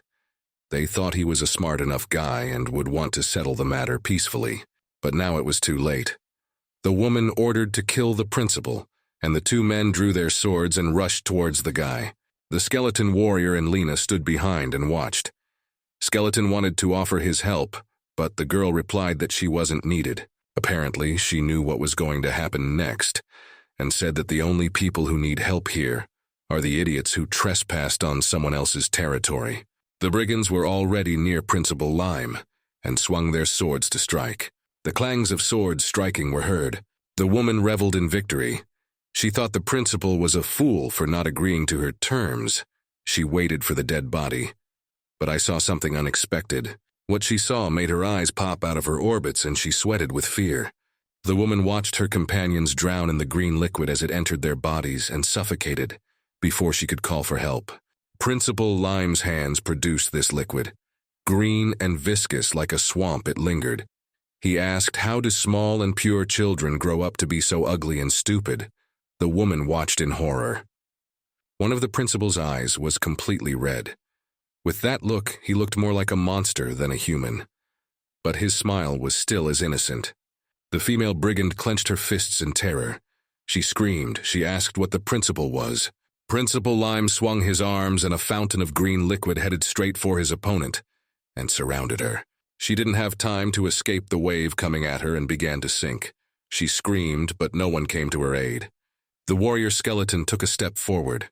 He was very amazed at what he saw and was tormented by the question of how the principal had done it. Lena, on the other hand, was pleased and proud of the guy. The green liquid vaporized and clothes fell out of it. Principal Lime politely clarified why the skeleton was so surprised, standing surrounded by what was left of the outlaw's clothes. The director turned to his guests and decided to introduce himself properly. He's a slime, manager of the eastern branch of the guild. The principal's eye was still glowing red. There were all kinds of inorganic things lying on the ground. Dresses, shirts, swords, and even jewelry. There was no sign of the people who wore it. In the midst of this chaos stood the principal. Children were already starting to approach them from different directions. Skeleton asked what the guy was. Principal Lime was one of the metamorphoses. He was a slime. Despite the cruel acts that had just occurred, the principal remained polite. He asked if he could call himself undead trying to live in the human world. Like the skeleton? Skeleton knew that intelligent slugs were very rare and could be counted on their fingers, and it's almost impossible to see one with your own eyes. The principal was hugging the little girl that they just wanted to take her away. He ruined their plans. The skeleton was worried. These brigands were supported by the authorities. There's gonna be trouble. Lime lifted the girl into his arms. She lifted it up warmly. The director could join the human guild, but he did not join of his own volition. When he destroys such things, it doesn't bring him any problems. The guy's smile grew wider and wider. How proud Lena was of the orphanage director. She was bursting with the importance of knowing such an unusual person. The hot tea was repoured into mugs. Lena and the skeleton sat at the table while the principal tried to woo them. The warrior had a question. Why was the slime running a human shelter? Lime carefully placed the mug of hot drink in front of the skeleton. The boy went to the window and looked dreamily out into the street. Their species has no gender and no relationship with children. The principal looked at the children and continued to answer the question. He likes people because as they grow up, they become very different from each other. And most species, even when grown, look the same. Lime turned to his companions. Yes, slime can choose any shape it wants, but it will be just an outer shell. And if you look at the real them, they are completely shapeless creatures. At these words, the principal's gaze became sad. The guy was kind enough to offer to turn into a skeleton so the warrior would feel more comfortable talking. But the warrior didn't want that. He wanted to know how the director realized he was a skeleton. Lena answered for Lime. The principal was an appraiser. The concept was unfamiliar to the warrior. The principal covered his eyes awkwardly. Thanks to the appraisal skill, he can handle any job in the guild. It was one of the features of the slime. The principal knew that the skeleton warrior had helped Lena a lot. In return for that, he could appreciate something for him. But what's a skeleton to give for evaluation? He remembered the gift from the dungeon, the remains of a spider's nest. The skeleton held out a huge red ruby in his hand, asking Lime to appraise it. The director was attracted to the rock. He eyed him curiously. Taking it from the skeleton's hand, he asked him to hold it for a minute. The ruby was so big that it didn't even fit in the guy's two hands. Holding the stone between her palms, Slime and the stone began to glow green, and in an instant the principal's fingers began to lose their shape and turn into slime. Then her palms spread over the stone, enveloping the green swamp liquid around it, and now all that was left of the principal was a liquid that completely engulfed the stone and hung in the air. The warrior skeleton looked at all this and realized why Lena was so calm with him. Because the orphanage she grew up in was run by a monster. A talking skeleton doesn't compare to what Lena has seen since she was a little girl. The warrior looked at the headmaster as he appraised the ruby. He was thrilled to see the living slime. The skeleton saw the end of Principal Lime's action and jumped up from his seat awaiting the verdict. The owner of the shelter smiled broadly and said that after an appraisal, he found out that the ruby was very valuable. A notification appeared on the blue screen that the spinning web ruby could be used for great evolution. When you use it, the proximity to the arachnids will increase slightly. Insect damage will increase. Next, a second notification appeared that the dungeon fusion percentage had been reduced to 88 units. After reducing the value of the dungeon fusion, the skeleton's skull was crushed. Noticing the warrior's ill health, Principal Lime immediately reacted and inquired about his health. It was hard enough for the skeleton not to pretend to feel bad. He decided to change the subject, noting that the orphanage owner had very good powers. Principal Lime stepped closer to help the warrior stand on his feet, and it wasn't about ability at all. Hearing the question about how the headmaster could help the skeleton, the warrior immediately reacted and asked if the man had any swords. Director Lime hesitated. It was necessary to visit the blacksmith in the village. The skeleton's armor still needed to be repaired. Upon hearing about the armor, the skeleton immediately began to refuse. He didn't want to part with them. But Lime was adamant. The warrior skeleton has kept Lena safe for a long time, and this is the least he can do to thank him. The skeleton will be given a room to rest while his gear is being repaired. The skeleton's armor was indeed cracked after numerous battles, and he was tired, so he gladly accepted the offer. Night had fallen over the stone walls of the orphanage. Lena lit up the walls like it was daytime. The skeleton's thin fingers held a large ruby. The warrior stood in front of the window as naked without his armor. He lifted the stone in his hands to get a better look at it in the moonlight. He thought about the notification, about changing your class with a ruby. The warrior skeleton turned around. He was summoned by the voice of a girl who entered. Standing in front of the window in the cold moonlight, the skeleton looked small and weak. He looked at the girl, waiting for her reaction. She stood in front of him without her hiking clothes, too. Lena smiled as she looked at the warrior. It was the first time she'd seen him without his armor. Her wide, good-natured smile was changing her face. It seemed childlike. Lena awkwardly asked about the stars. Skeleton, stepping away from the window, said he was just thinking.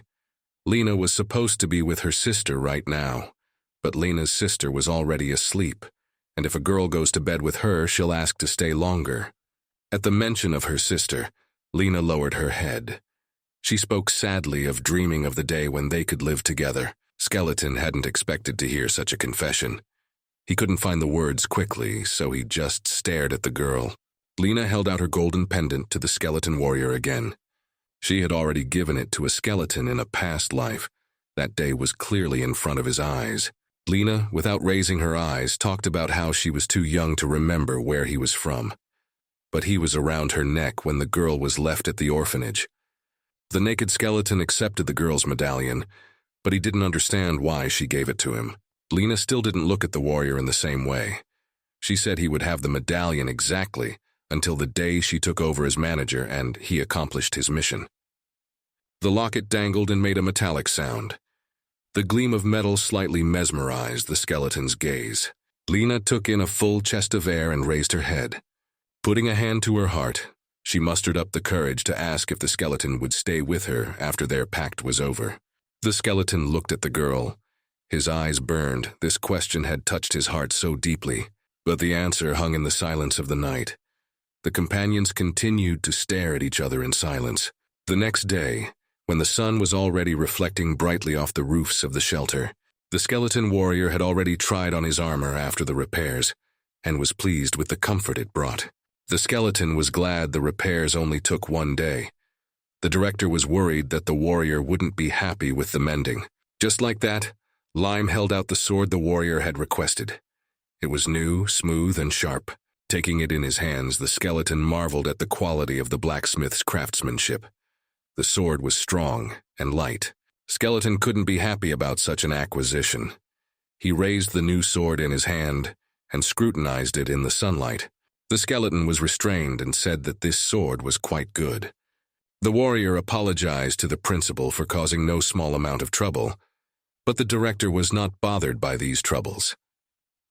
Lena entered the office quietly. The skeleton's gaze and Lena's made contact. They got embarrassed. The girl turned away from the warrior in a hurry. She was uncomfortable looking at him. The skeleton kept his gaze on Lena. There were many things he wanted to say, but he remained silent.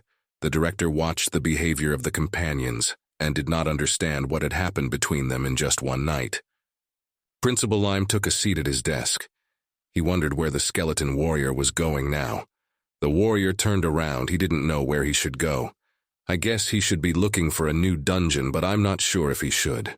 Hearing that the skeleton was hesitant to proceed, the director suggested that the warrior join the guild, invited him to become a member of the TNT clan. Skeleton hadn't expected such a suggestion. He was knocked to the ground, turned around, and questioned the principal about the offer. Director Lime was very knowledgeable. He knew that the skeleton was helping Ms. Lena to get information about the Necron community. But Lena's an intern, and she doesn't have access to the database. And if a warrior joins, the director will send him a recommendation and he will immediately become a full member of the guild. The director of the orphanage thought that the skeleton would make an excellent member of the guild. It wasn't a simple admiration. It was a professional look. After listening to all of the shelter owners' arguments, the skeleton warrior froze, pondering his proposal. Principal Lime, waiting in momentary silence, began to rejoice that the skeleton would accept the offer. But there was an exact refusal from the warrior. The skeleton held up his new sword. He didn't want to be confined to one group. His determination was to be envied. Principal Lime picked up the mug of hot tea with annoyance. He lowered his gaze to hide his disappointment, but was forced to accept that rejection. The warrior skeleton turned his head toward his companion. Lena was enough for him, and it is only from her that he will get any information. Hearing this unexpected statement, the girl stared at the skeleton. Seeing the skeleton warrior's gaze on her, she blushed. Her cheeks flamed with embarrassment, and she averted her gaze, covering her face with her hand. Standing in the middle of the huge office, the skeleton decided to find out what Lena needed to do to become a full member of the guild. Director Lime said to either pay or complete a guild assignment. The girl had been silent the whole time. Skeleton chose to pay for guild membership. They just had the gold he'd gotten in the spider's cave. Lena quickly pulled out her bag and started looking for him. They laid out a whole bag of gold coins on the table in front of the principal. Skeleton and the girl hoped that would be enough of an introduction. At the sight of the huge amount of gold, the eyes of the orphanage owner lit up. The money that was in the bag was very much enough. After the principal's words, a blue screen began to light up in front of the skeleton. There's a new notice. The Aid from the Shadows script has been updated. Lena is now a full member of the TNT Guild. More information is now available to her. The skeleton will maintain contact with the clan through Lena. The fusion with the dungeon has decreased. The warrior skeleton was pleased to see this notice, but something about him still overshadowed him. Principal Lime took out the papers and approached the companions. After Lena joined the guild, the paperwork formalities had to be done away with. While the principal was explaining the rules of their community to Lena, the skeleton warrior was scrutinizing the notification on the blue screen. He was interested in updating the script. It said that after all the conditions were met, some event would happen. Not understanding what he was talking about, the skeleton decided to wait until the formalities of Lena's entry were over. Skeleton looked at the update screen and thought about what he should do next. The principal was reading Lena the statute. The first clause of the statute required her to report any knowledge of threats to Amber. The warrior skeleton was interested. The name Amber was familiar to him. And what kind of threats were these that Lena should immediately report to the guild? Hearing the question, Principal Lime stretched his arms forward in surprise, almost hitting the girl. Yeah, that's what he said about Amber. Lena moved a little away from Lime so that he wouldn't hurt her again. A memory arose in the skeleton warrior's mind. He stood and thought about Amber. It was a city, a fairly developed port city. There were many industrial plants there. Skeleton remembered that it was 20 years before he met Lady Succubus. And soon, this port city will be wiped off the face of the earth.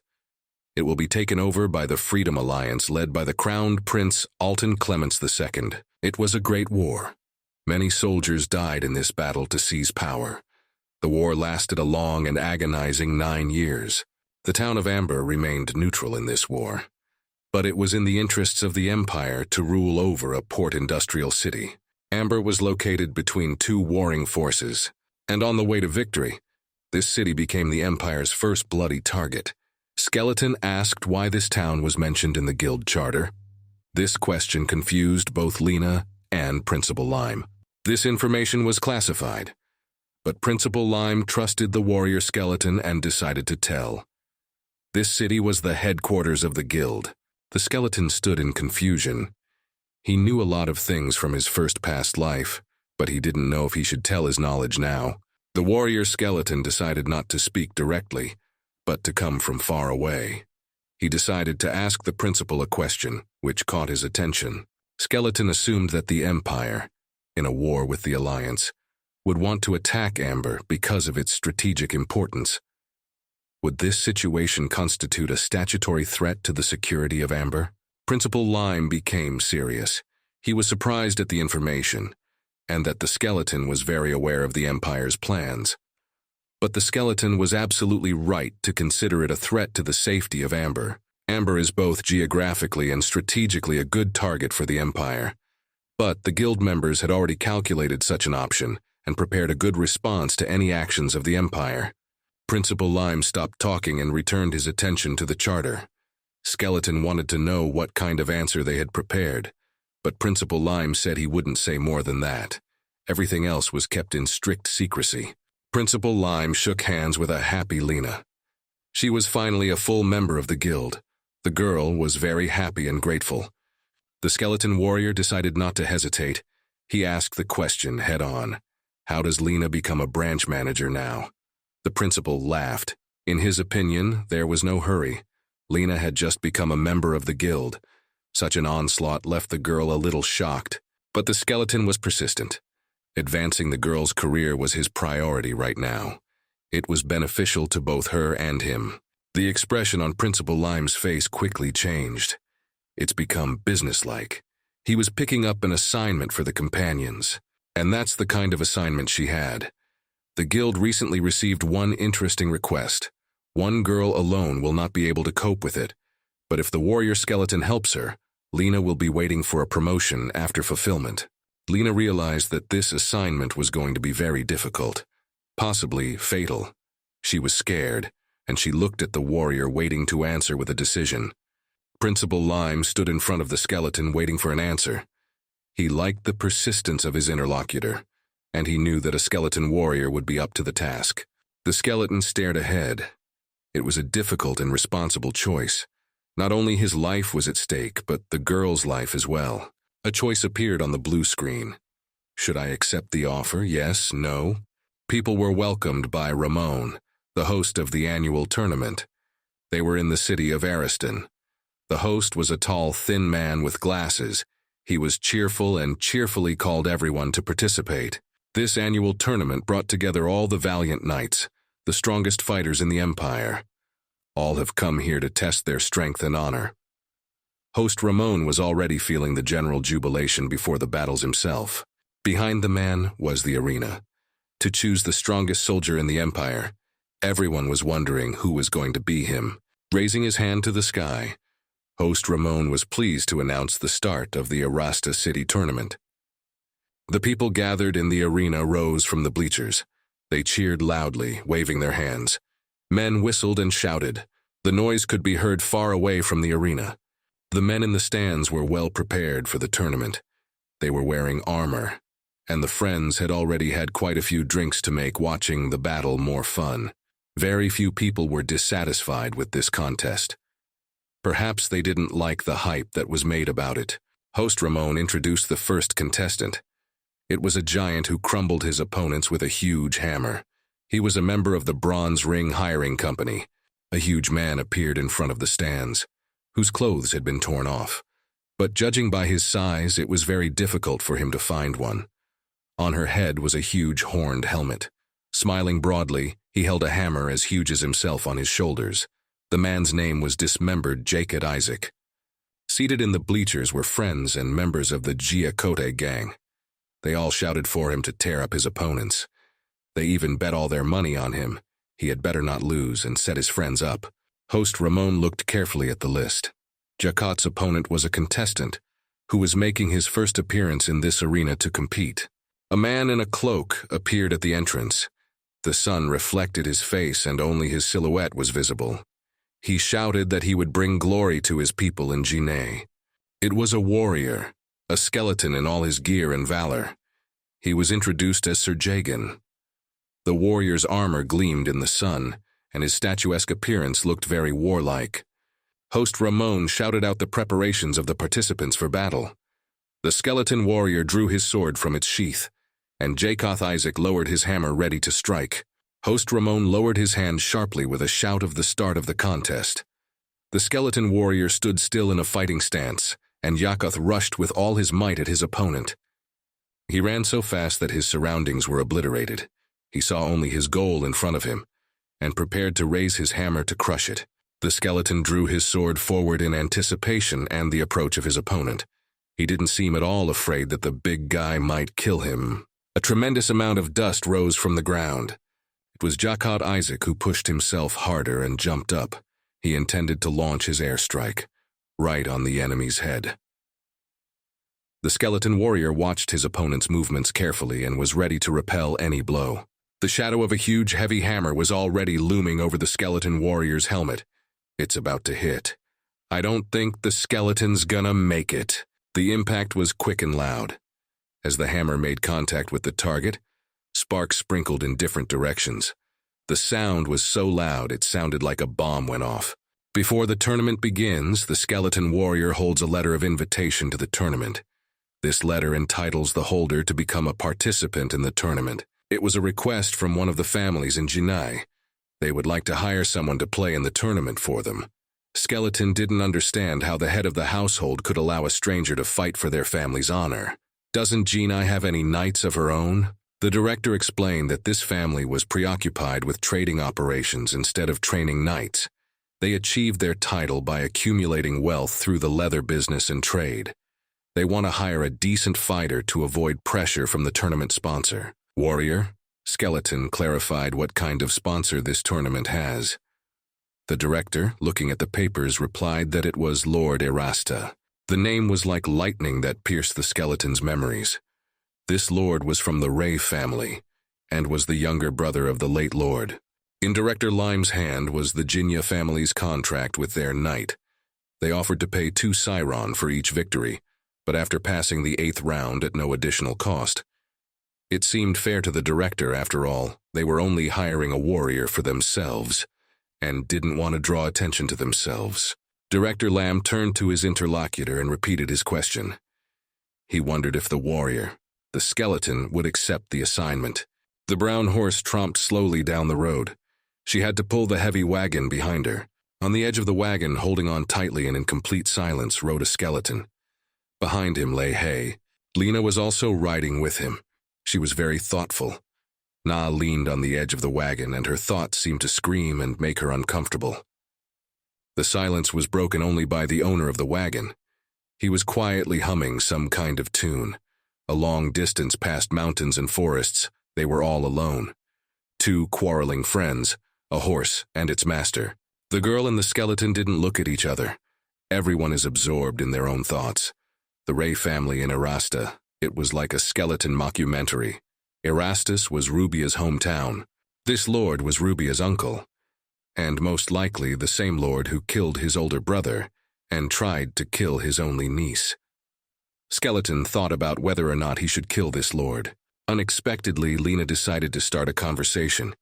She wanted to talk to the skeleton warrior about that girl, Rubia. She still did not look at her interlocutor. She did not take her gaze away from the trees passing by. Lena wanted to talk about the one who bought the warrior this armor he wore. The girl needed to know who this Rubia was to the skeleton warrior. The warrior skeleton turned to Lena. He looked at her and repeated what he had said last time. There was nothing between him and Rubia. Lena kept up. She was interested in many things, so she asked what kind of girl was Rubia. But the skeleton didn't realize which side he needed to approach the matter from. Lena stared thoughtfully ahead, resting her head on her hand.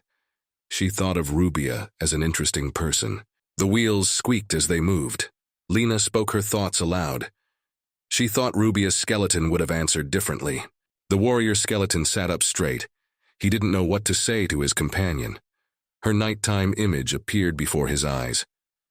How earnestly the girl had asked him to stay with her. How open she was back then. Skeleton replied to Lena. He said no. At the unexpected answer, the girl turned her face toward him. Even Rubia's skeleton responded in the same way as Lena. The girl lowered her head sadly, sinking into her thoughts after the unexpected answer. The skeleton warrior suddenly said that he needed to do some business. Lena didn't know how to react or what to say to the warrior. She liked that the skeleton would answer Rubia the same way, and she smiled slightly without raising her head.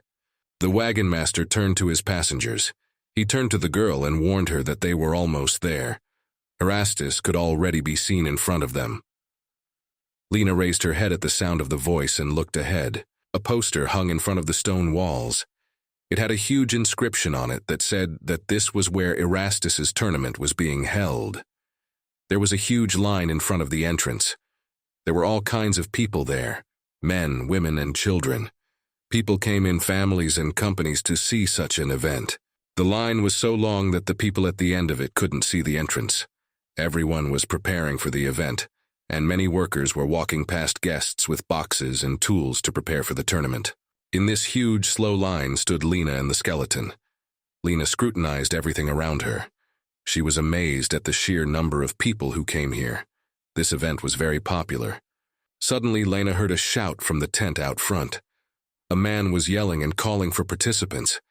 He shouted about needing people who had gotten a letter of invitation from the Ray family.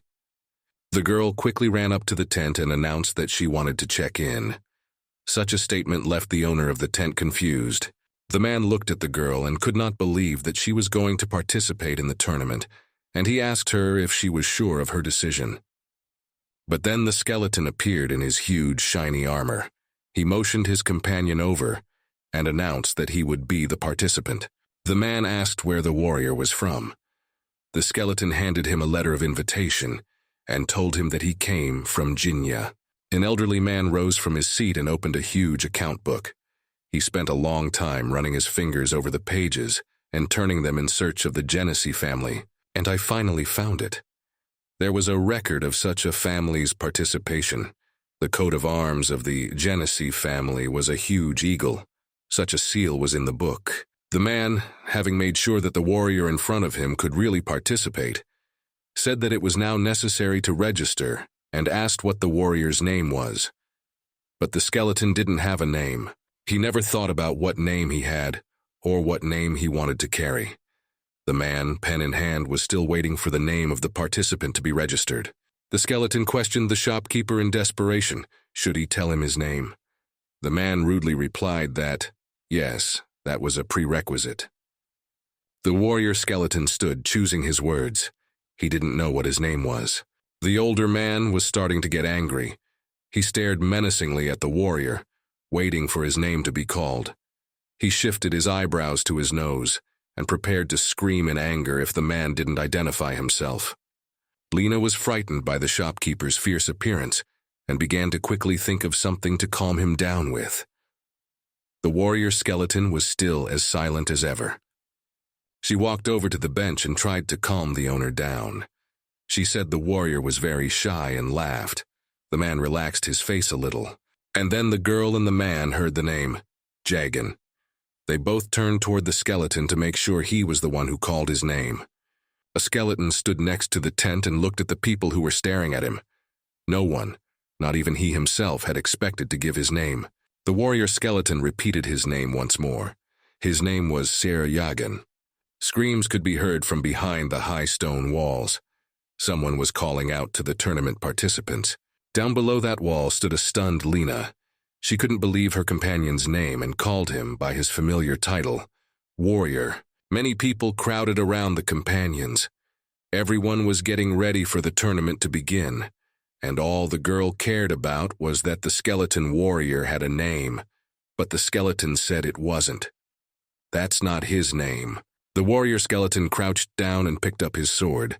He pulled out a rag and started polishing it.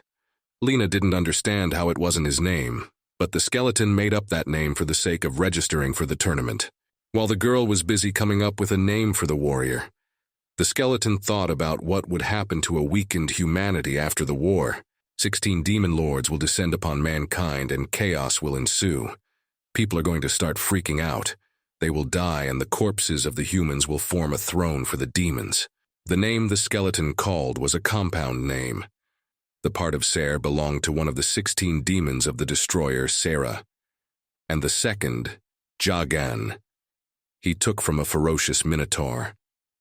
The warrior, the skeleton looking at his reflection in his sword, he hoped there wouldn't be a problem with him using their names. In fact, the skeleton warrior had never once seen the demon lords in person.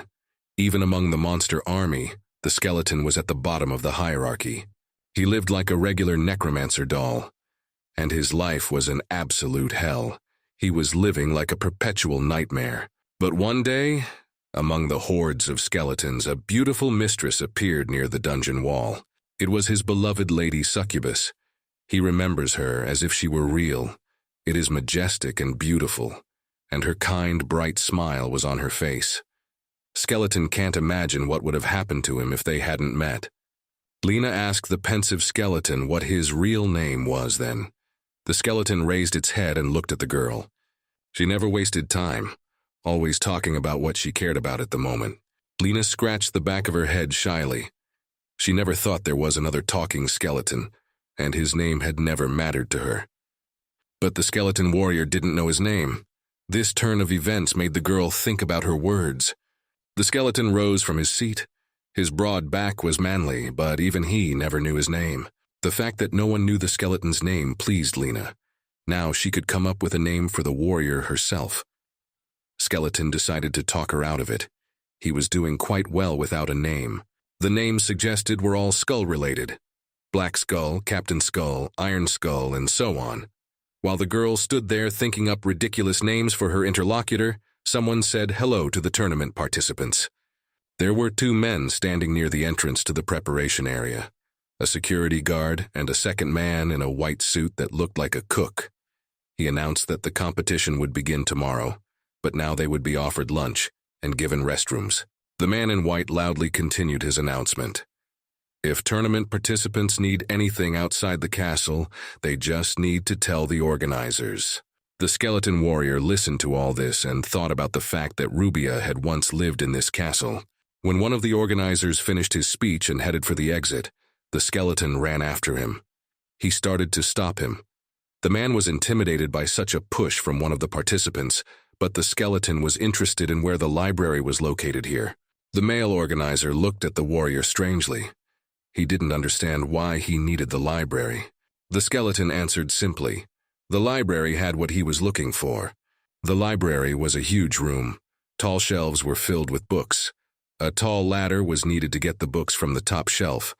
A nice older lady was surprised when she was told that one of the tournament participants was interested in the library. She thought family nights were much more different from the rest. The woman turned slightly toward the warrior and offered her assistance. He may be looking for a particular book, and she may be able to help him find it faster. Skeleton was interested in books written by Kevin Ashton. Walking between the bookshelves, the library curator noticed that she was not familiar with the name of this writer, but she promised to look and help in the search. The skeleton looked at the bookcases. He had never seen so many of them in one place. He was fascinated by the library. But among the vast number of books, the warrior skeleton found dust. There were cobwebs hanging all over the ceiling. There was so much of her that the top shelves of books were just as much in it. It was very dirty. Looks like no one's been watching this place. A book fell next to the warrior's feet. She fell with a loud thud and so hard that dust rose from the floor. The warrior skeleton raised its head upward, back to where it had fallen from, and took the image of the girl on the stairs away. The girl's hair was red and reminded the warrior of a cute image. There was a ladder near a large bookcase. On the top step sat a little girl in a yellow dress. The red-haired girl was putting the books in their places. Taking out one of the books, she held it gently in her hands, reading the title. As she read, her face was turned around so the skeleton could see who she was. The warrior skeleton kept looking at this image and couldn't believe what he was seeing. The girl who was sitting on the stairs amongst the huge number of books was Rubia. She was quite unlike the one the skeleton had met in the woods.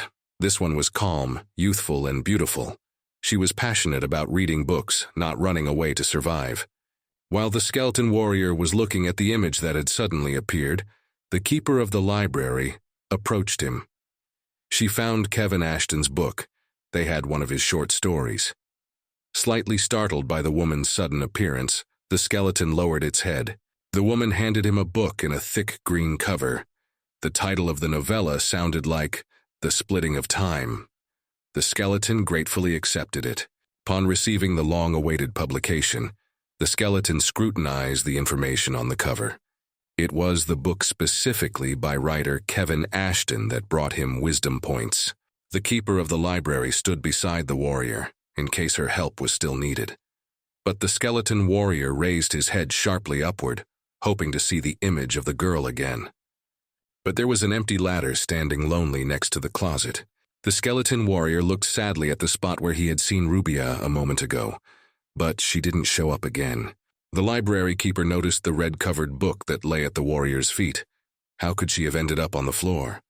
Picking the book up off the floor, the woman shook the dust off it. She looked sadly at the book and said that the person who'd read it was no longer there, and now the book was left to gather dust. Skeleton heard the woman talking about Rubia and approaching her from behind, asked what kind of person was reading it. The keeper of the library was very frightened by the appearance of the warrior. She was deep in her thoughts. The library keeper tried to change the subject. She apparently said something stupid and asked me to ignore her. She also warned that the book must be returned before the warrior left the city. Placing the book on the shelf, the woman abruptly snapped out of her seat and ran about her business, not wanting to continue the conversation. The skeleton tried to stop her, but the woman was already gone. And the warrior skeleton was left all alone in an empty library among a huge number of books. He realized he wouldn't learn anything more and looked at the book he had been handed. He decided to read it while he had time. Carefully holding it in his hands, the skeleton turned page after page, devouring the words that were written there, and soon reached the middle of the book. Over the reading, dusk had fallen over the city, and all the houses were engulfed in the night sky. The skeleton leaned against a cabinet and read. It wrote about time. The author of the book wanted to know, can time really stop? Leak anew and repeat? Is time real, or does it exist only in the author's subconscious? The author was wondering if anyone else has this kind of consciousness. Since it was only a novella, it was a very quick and easy read. The content itself was voluminous, though. Lena burst into the library. She was very cheerful as usual. She was looking for a skeleton warrior. Hearing the girl, the warrior was distracted from reading the book. Lena said that she had found out where the skeleton warrior's room was, and it was time for them to go back. The skeleton slammed the book shut loudly and dust flew up from it. Yeah, it was time to go. But then a blue screen with a notification appeared in front of him, and he stopped to read it. It said that his dungeon absorption level was below 90%. He was able to learn about Kevin Ashton's first hidden particle and earned 10 wisdom points. The skeleton can now sense individuals of its own species. The skeleton. The insight level has been raised to E. The skeleton didn't expect wisdom to increase by 10 points at once, and he would gain a new ability. Noticing that the skeleton warrior had stopped paying attention to her and was looking at the book, Lena pouted her lips and asked to hurry up. She's tired. The skeleton came out of his thoughts and turned his attention to the girl. But looking at the girl, he froze in surprise. A belligerent Lena stood in front of him, and above her was a blue screen with a new notification. Lena, a level 15 thief. All vital and military stats were above 20.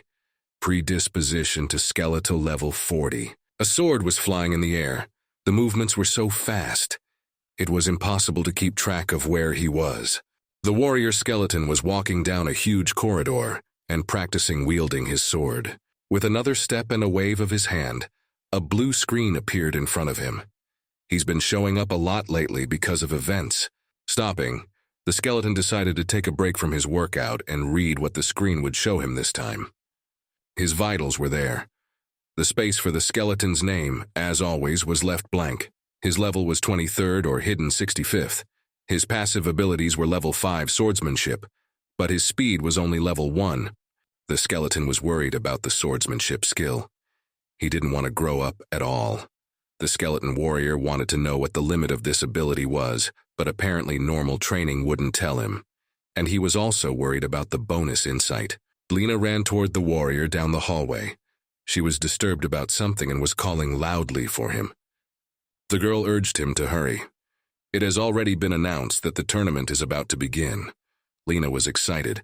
To the shouts of the announcer and volleys of fireworks, the girl and the skeleton ran out onto the platform. The host would announce the start of the tournament, and the person in charge of the event would take the stage. Lord Rye came out. Hearing that name, the skeleton stopped. The host called for a round of applause for the Lord for giving them such a spectacle, and the skeleton thought about wanting to kill this man. Lord Rye was at the very top of the bleachers, as if showing his superiority over the rest of the people. Lena and the skeleton standing on the balcony could see him perfectly well. Lord Rye was not a young man with blonde, long hair and the same beard. His face expressed contempt for everyone around him. The haughty look spoke of his superiority. He was dressed in a long robe and had a crown on his head, and around him stood guards guarding an important person. Lena raised her eyes upward and looked at the one who was the Lord. She was delighted to see such a man so close. The skeleton looked at his enemy in silence. Following Lord Rye spotted a warrior in blue armor, and he eyed him intently. But the man's face didn't show a drop of emotion. That lord was Rubia's uncle, the one who tried to kill her. The skeleton tried to remember this man and seek revenge. Euristus's first battle of the qualifying tournament begins. The stands roared with anticipation. People stood up and waved their hands in anticipation of the fights. The sounds of swords clashing against each other could already be heard in the air. The skeleton warrior looked at the battles taking place and thought about the fact that the prize was apparently something worthwhile. Everyone involved in the battle was putting their best foot forward. But the prize was just a ceremonial sword, with the seal of a lord. Skeleton didn't understand why they would put their lives on the line for some toy. But the purpose of this competition was more than a prize, Lena said cryptically. In fact, these small skirmishes, which were called a competition, were an occasion to show how strong the families were. So the young warriors put their best foot forward to show their family's strength. While the soldiers were fighting in the arena, Lena and the skeleton were discussing about this being a great way to increase their importance and ranking to these soldiers. They have no other occupation than fighting. This is a great opportunity for the knights, singles, to show up. These knights as unemployed do not serve any family. Therefore, such a tournament is a great chance to show themselves, so that they will be noticed by a noble family and invited to join them. Behind the girl in golden armor stood a soldier. He stood in the shadows so that he could not be seen and watched the warrior and Lena. Only after the words were spoken did the girl realize how it might have sounded to the skeleton warrior. She turned to him and started apologizing, but her words made no difference to the warrior. That's when one of the tournament organizers came in. He called out to Sir Sergegan. He was next.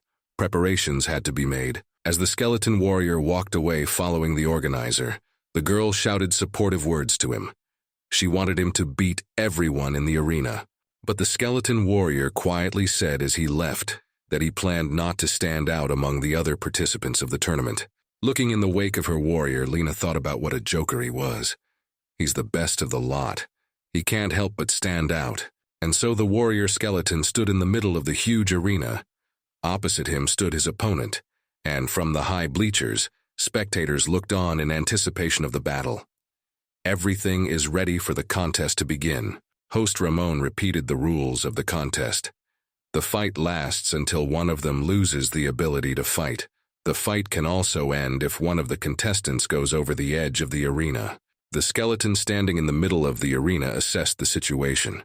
While on the battlefield, he realized that the arena platform was much wider than he thought, and pushing his opponent over the edge would become problematic.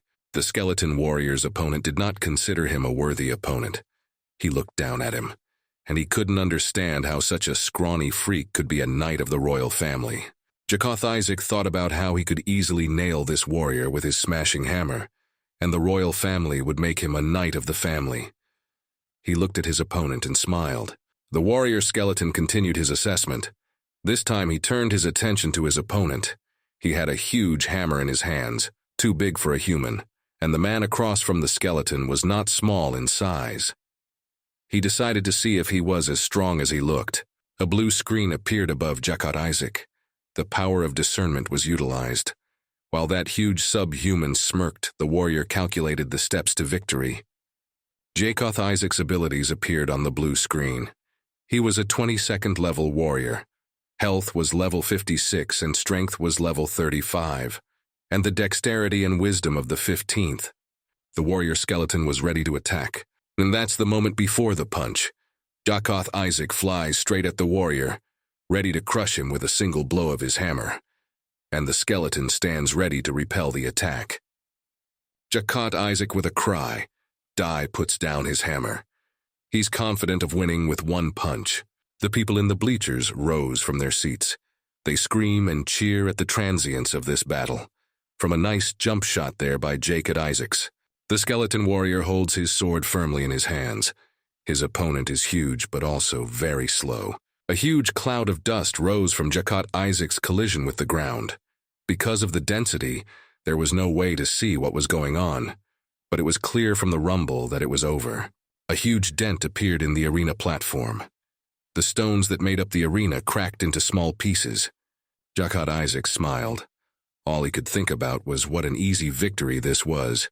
His hammer pinned his opponent to the ground, but as soon as the dust began to return to the ground, what he saw startled the man. Jakoth Isaac's huge hammer was broken. All that was left in the man's hands was a pen, and the stone hammer itself lay on the empty arena. There was no enemy beneath him, only shattered rocks. Jakoth Isaac was ready to weep at the breakage of his hammer. He couldn't believe that one had broken.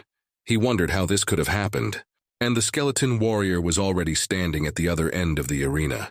He still held his sword in his hands. The skeleton was unharmed. The warrior skeleton crushed his opponent without touching him or inflicting bodily harm. He defeated him with agility and speed. An angry Jakoth Isaac glared at his opponent.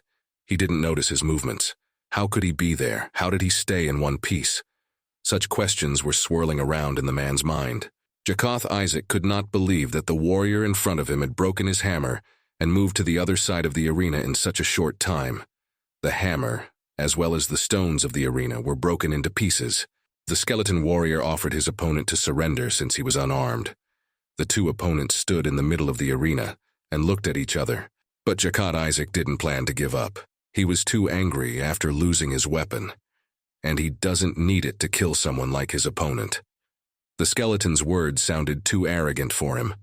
Jakat Isaac's weapon was his strength, and he lunged again to attack the skeleton warrior standing before him. Jakat Isaac aimed his fist precisely at the skeleton's head, and his hand flew right at the target. But the warrior's speed was to be envied. In a split second, he took his head out of the fist's trajectory. The skeleton warrior had no choice but to use his sword. At the moment when Jakat Isaac was still delivering his blow to the skeleton's face, the warrior jumped out from under him and struck the handle of his sword right on the back of Jakat Isaac's head.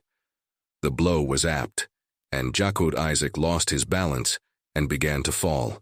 From the pain that Jakat Isaac felt at the impact, his eyes were ready to fly out of his eye sockets. I think he's about to pass out. The huge man fell into the arena with a violent rumble. He was unconscious and could no longer move. And the warrior, skeleton, stood there, not feeling the slightest bit of fatigue or pain. A solitary soldier who had been watching the battle was amazed at such a magnificent fight. The presenter even fixed his glasses, from the fact that he couldn't believe what he was seeing. And the people cheering in the stands fell silent, mouths open in surprise. The skeleton warrior didn't want to spill blood in the arena in front of people. Seeing blood can panic onlookers. The warrior skeleton stood in front of his opponent, who was still unconscious. Host Ramon counted down the seconds to the end of the fight. If Jakat Isaac doesn't get up, this fight is over. When time was up, the skeleton hurried the referee to give the results of the fight. Host Ramon raised his hands in the air and shouted for the winners so that even from the farthest rows of bleachers could hear. The winner was Ser Shagon.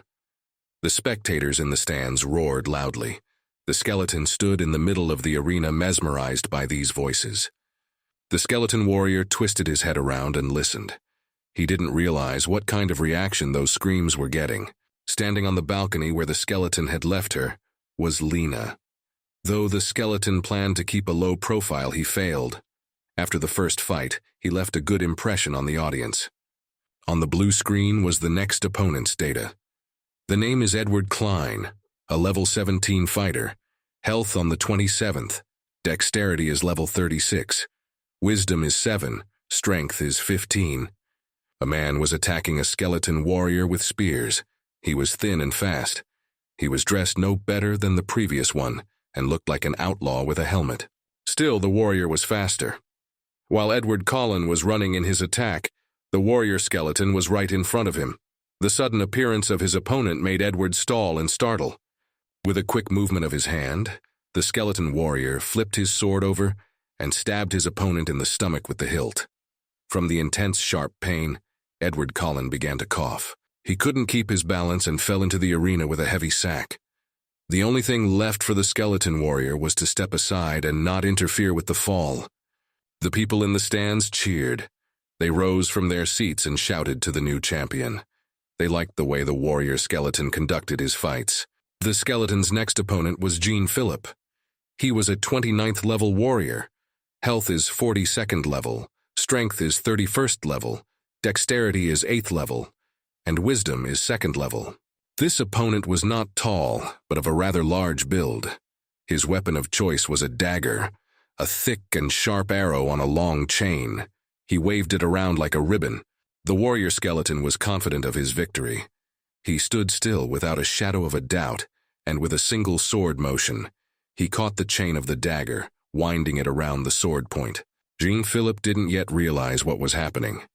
He pulled the chain toward him with a strong jerk, confident that his intended move would succeed. But the warrior skeleton wouldn't let him. His sword was strong and his hand stronger, and instead of giving in to the tug, he pulled the sword with the coiled chain towards him. With an effort with both hands, he pulled the man by that chain as well. Jean Phillip could not stay in place, and flew with his kistenia towards the skeleton warrior. The warrior skeleton loosened the grip of her sword so that the chain fell off her. And Jean Phillip fell on his back. He lay in the arena, pinned down by his weapon, and passed out from the pain. without a drop of blood or bodily injury. The people loved it. Even the girls were thrilled to watch. Everyone enthusiastically shouted and cheered for the warrior. People in the bleachers jumped up from their seats. They cheered the winner, and once again it was a skeleton warrior. All of his opponents found themselves lying unconscious in the middle of the arena, and he was only glad to hear the shouts of approval and to see that those who fought him were without unnecessary damage. The warrior skeleton looked up after each victory at those who cheered him, and every time he was convinced he was doing the right thing. During one of the breaks between battles, the skeleton, keeping his back straight, headed for his room, walking down a wide hallway. He reflected that the skill of discernment was very handy. He can now see the characteristics of his opponents, and controlling his power has become much easier. Warrior was worried about who this Kevin Ashton was, and how could he leave such a skill in a book. Hearing the girl's screams, the skeleton stopped. Further down the hall, Lena stood and was surrounded by 3 older men. They grabbed her arms and pulled her toward them. The girl was breaking free from their shackles as best she could. Men were constantly grabbing her with their hands. Their lustful smiles grew wider and wider. And Lena would deny them, she said of the warrior. The warrior skeleton came closer and asked loudly what was going on here. The girl was glad to see him and immediately moved toward him, but 3 older men stepped forward and made their way to Sir Jagan. They wanted to have a word with him. Lena was glad to stop talking to them and remained quietly standing to the side. All 3 said hello and introduced themselves. They were happy to see Sir Jagan. The bald full man with the mustache was Bernard from Lienza. Behind him on his left, a thin dark-haired man was Mulun of Kybera. And on the right, the full and gray-haired man was from the Villa family. Bernard of Lienza took the warrior's hands in his own, apologized for addressing him in such a manner, but he would like to offer the skeleton warrior a place in his guard. The unexpected question made the skeleton take a step back. Mulun of Kybera wanted to interrupt Bernard's offer, and shouted that he would double his salary if he agreed. And a man from the Villa family promised to triple and provide a plot of land. They all wanted a skeleton warrior for their guards. The warrior skeleton was surprised at this behavior. They behaved like hustlers in the marketplace. Carefully removing the noble's hands, the skeleton said that this conversation was pointless. Men don't even know what his salary is. What kind of allowances can we talk about? The men realized their mistake. They quieted down and lowered their heads in respect.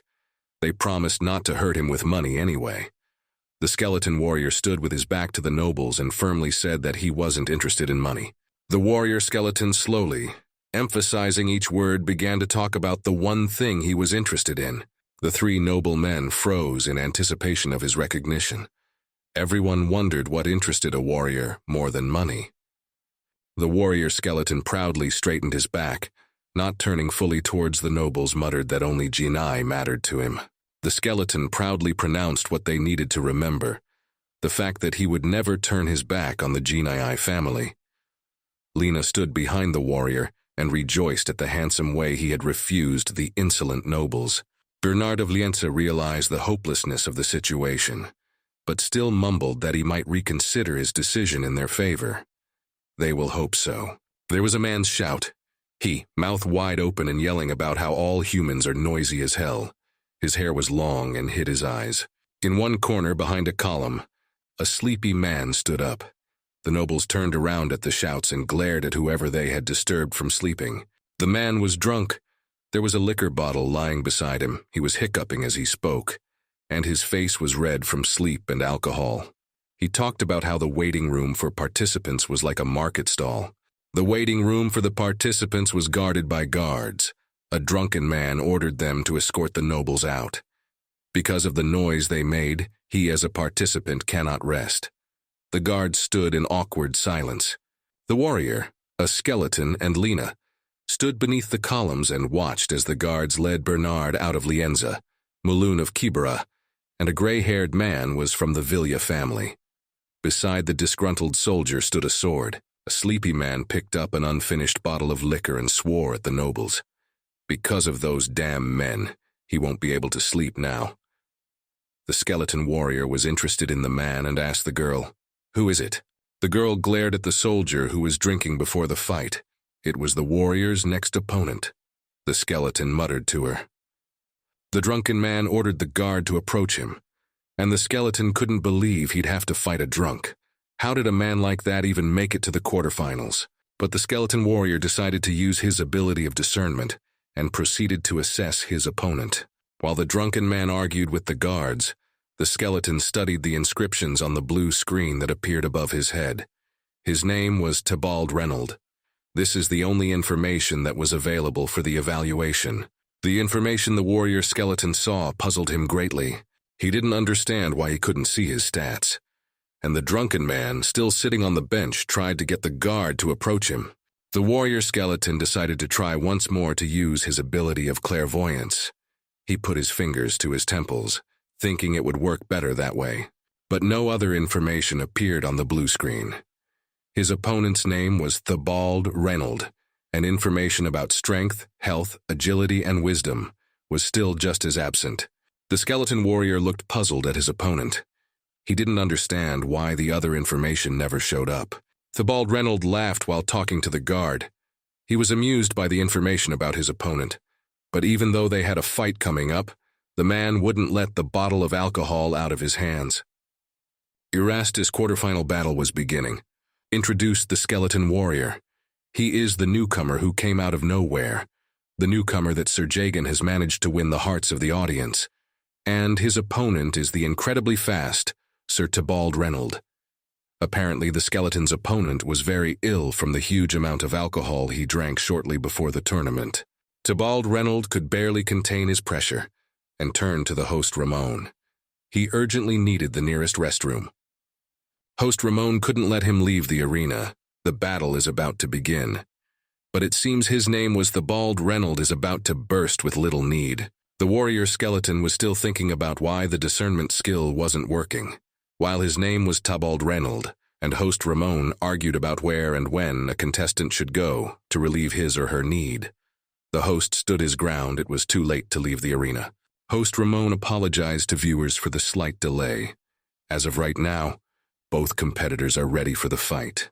As soon as the announcer shouted the start of the competition, the skeleton warrior rushed from his seat, wanting to strike the first blow to his opponent. He was sure that even without discernment, he would have no problem with the alcoholic. The man in front of the warrior could barely stay on his feet. Meanwhile, the skeleton was approaching him at the speed of light. Tybalt Reynold's eyes were black because of the shadow of hair that hung straight down over his face. All he could think about at this time was that he needed to go to the restroom. The skeleton warrior approached his opponent and raised his sword high above his head. It's going to be over now. But a drunken man in a semi-conscious state fought off the attack. The speed of his resistance was so fast that only the glint of a moving sword was visible. The warrior skeleton had no time to notice any movement. He could only see the glow that the sword gave off, and he had to stop. The opponent that stood in front of him after the repelled attack got into a stance like a true swordsman, and nothing but his face and his dangling facial hair gave him away as a drunkard. Tybalt Reynold's eyes expressed the hopelessness of the situation. He had no choice but to go to the restroom after the fight was over. The man snatched up his sword and demonstrated the first move of imperial swordsmanship. The movements were so fast that it was impossible to keep track. The tip of the sword was already near the skeleton's helmet. He barely had time to notice the weapons approaching. The skeleton warrior raised the sword in front of him and held it tightly with both hands. His feet skidded across the arena, looking for a place to break. It was carried so far from the impact that it left deep footprints on the pad along the way. Dust is kicked up, and visibility is down. There was steam coming from his sword. The skeleton warrior barely managed to repel the attack and block his opponent's deadly blow. Tybalt Reynold glared at his standing opponent. He seemed surprised at how he managed to fend off the attack. Raising his sword, the man admitted that his opponent was better than he expected. Tybalt Reynold put some effort into his jab to end it in one. The warrior. The skeleton now realized why his ability of clairvoyance gave him no information. Tybalt Reynold decided to see how the skeleton warrior would block his next attack, and quickly disappeared from where he stood. The warrior skeleton tried to keep his guard up, but his disappearance stunned him. He didn't have time to notice which way it flew. From above, a skeleton warrior was attacked by a swordsman. He used the imperial swordsmanship of the first level of the fifth form. The man was approaching the skeleton very quickly. The man stood still waiting to attack. The movements of Tybalt Reynolds' sword were impossible to predict. She was everywhere and nowhere at the same time. The man threw quick and accurate punches, not allowing his opponent to decide how and where to deflect the blow. All of Tybalt Reynolds' abilities were on an entirely different level, beyond the comprehension of a skeleton warrior. Tybalt Reynolds seemed to be completely unaffected by alcohol during his sword strokes. His sword struck in all deadly places, and the blows could cause serious wounds to the average man. The skeleton warrior was constantly stepping back. He couldn't match such speed and reflect his opponent's blows. The warrior skeleton held the sword in front of his face and staggered with each strike. Every movement was incredibly powerful and precise, and Tybalt Reynolds was glad to have found a worthy opponent in this wilderness. He liked that the warrior across from him could block his blows, but Tybalt Reynolds was sure that the skeleton warrior lacked combat experience, and despite the possibility of deflecting the sword, he would not be able to reflect it all the time. One of the man's blows knocked the skeleton warrior off balance, and he began to fall. Falling into the arena, the skeleton saw Tybalt Reynolds calculating where to deliver his final killing blow, and it was one of the unprotected places in the armor, under the armpit. A quick movement of the hand with the sword, and it flies right into the target under the skeleton warrior's armor. A startled Lena gets up from her seat. It was a death blow to her partner.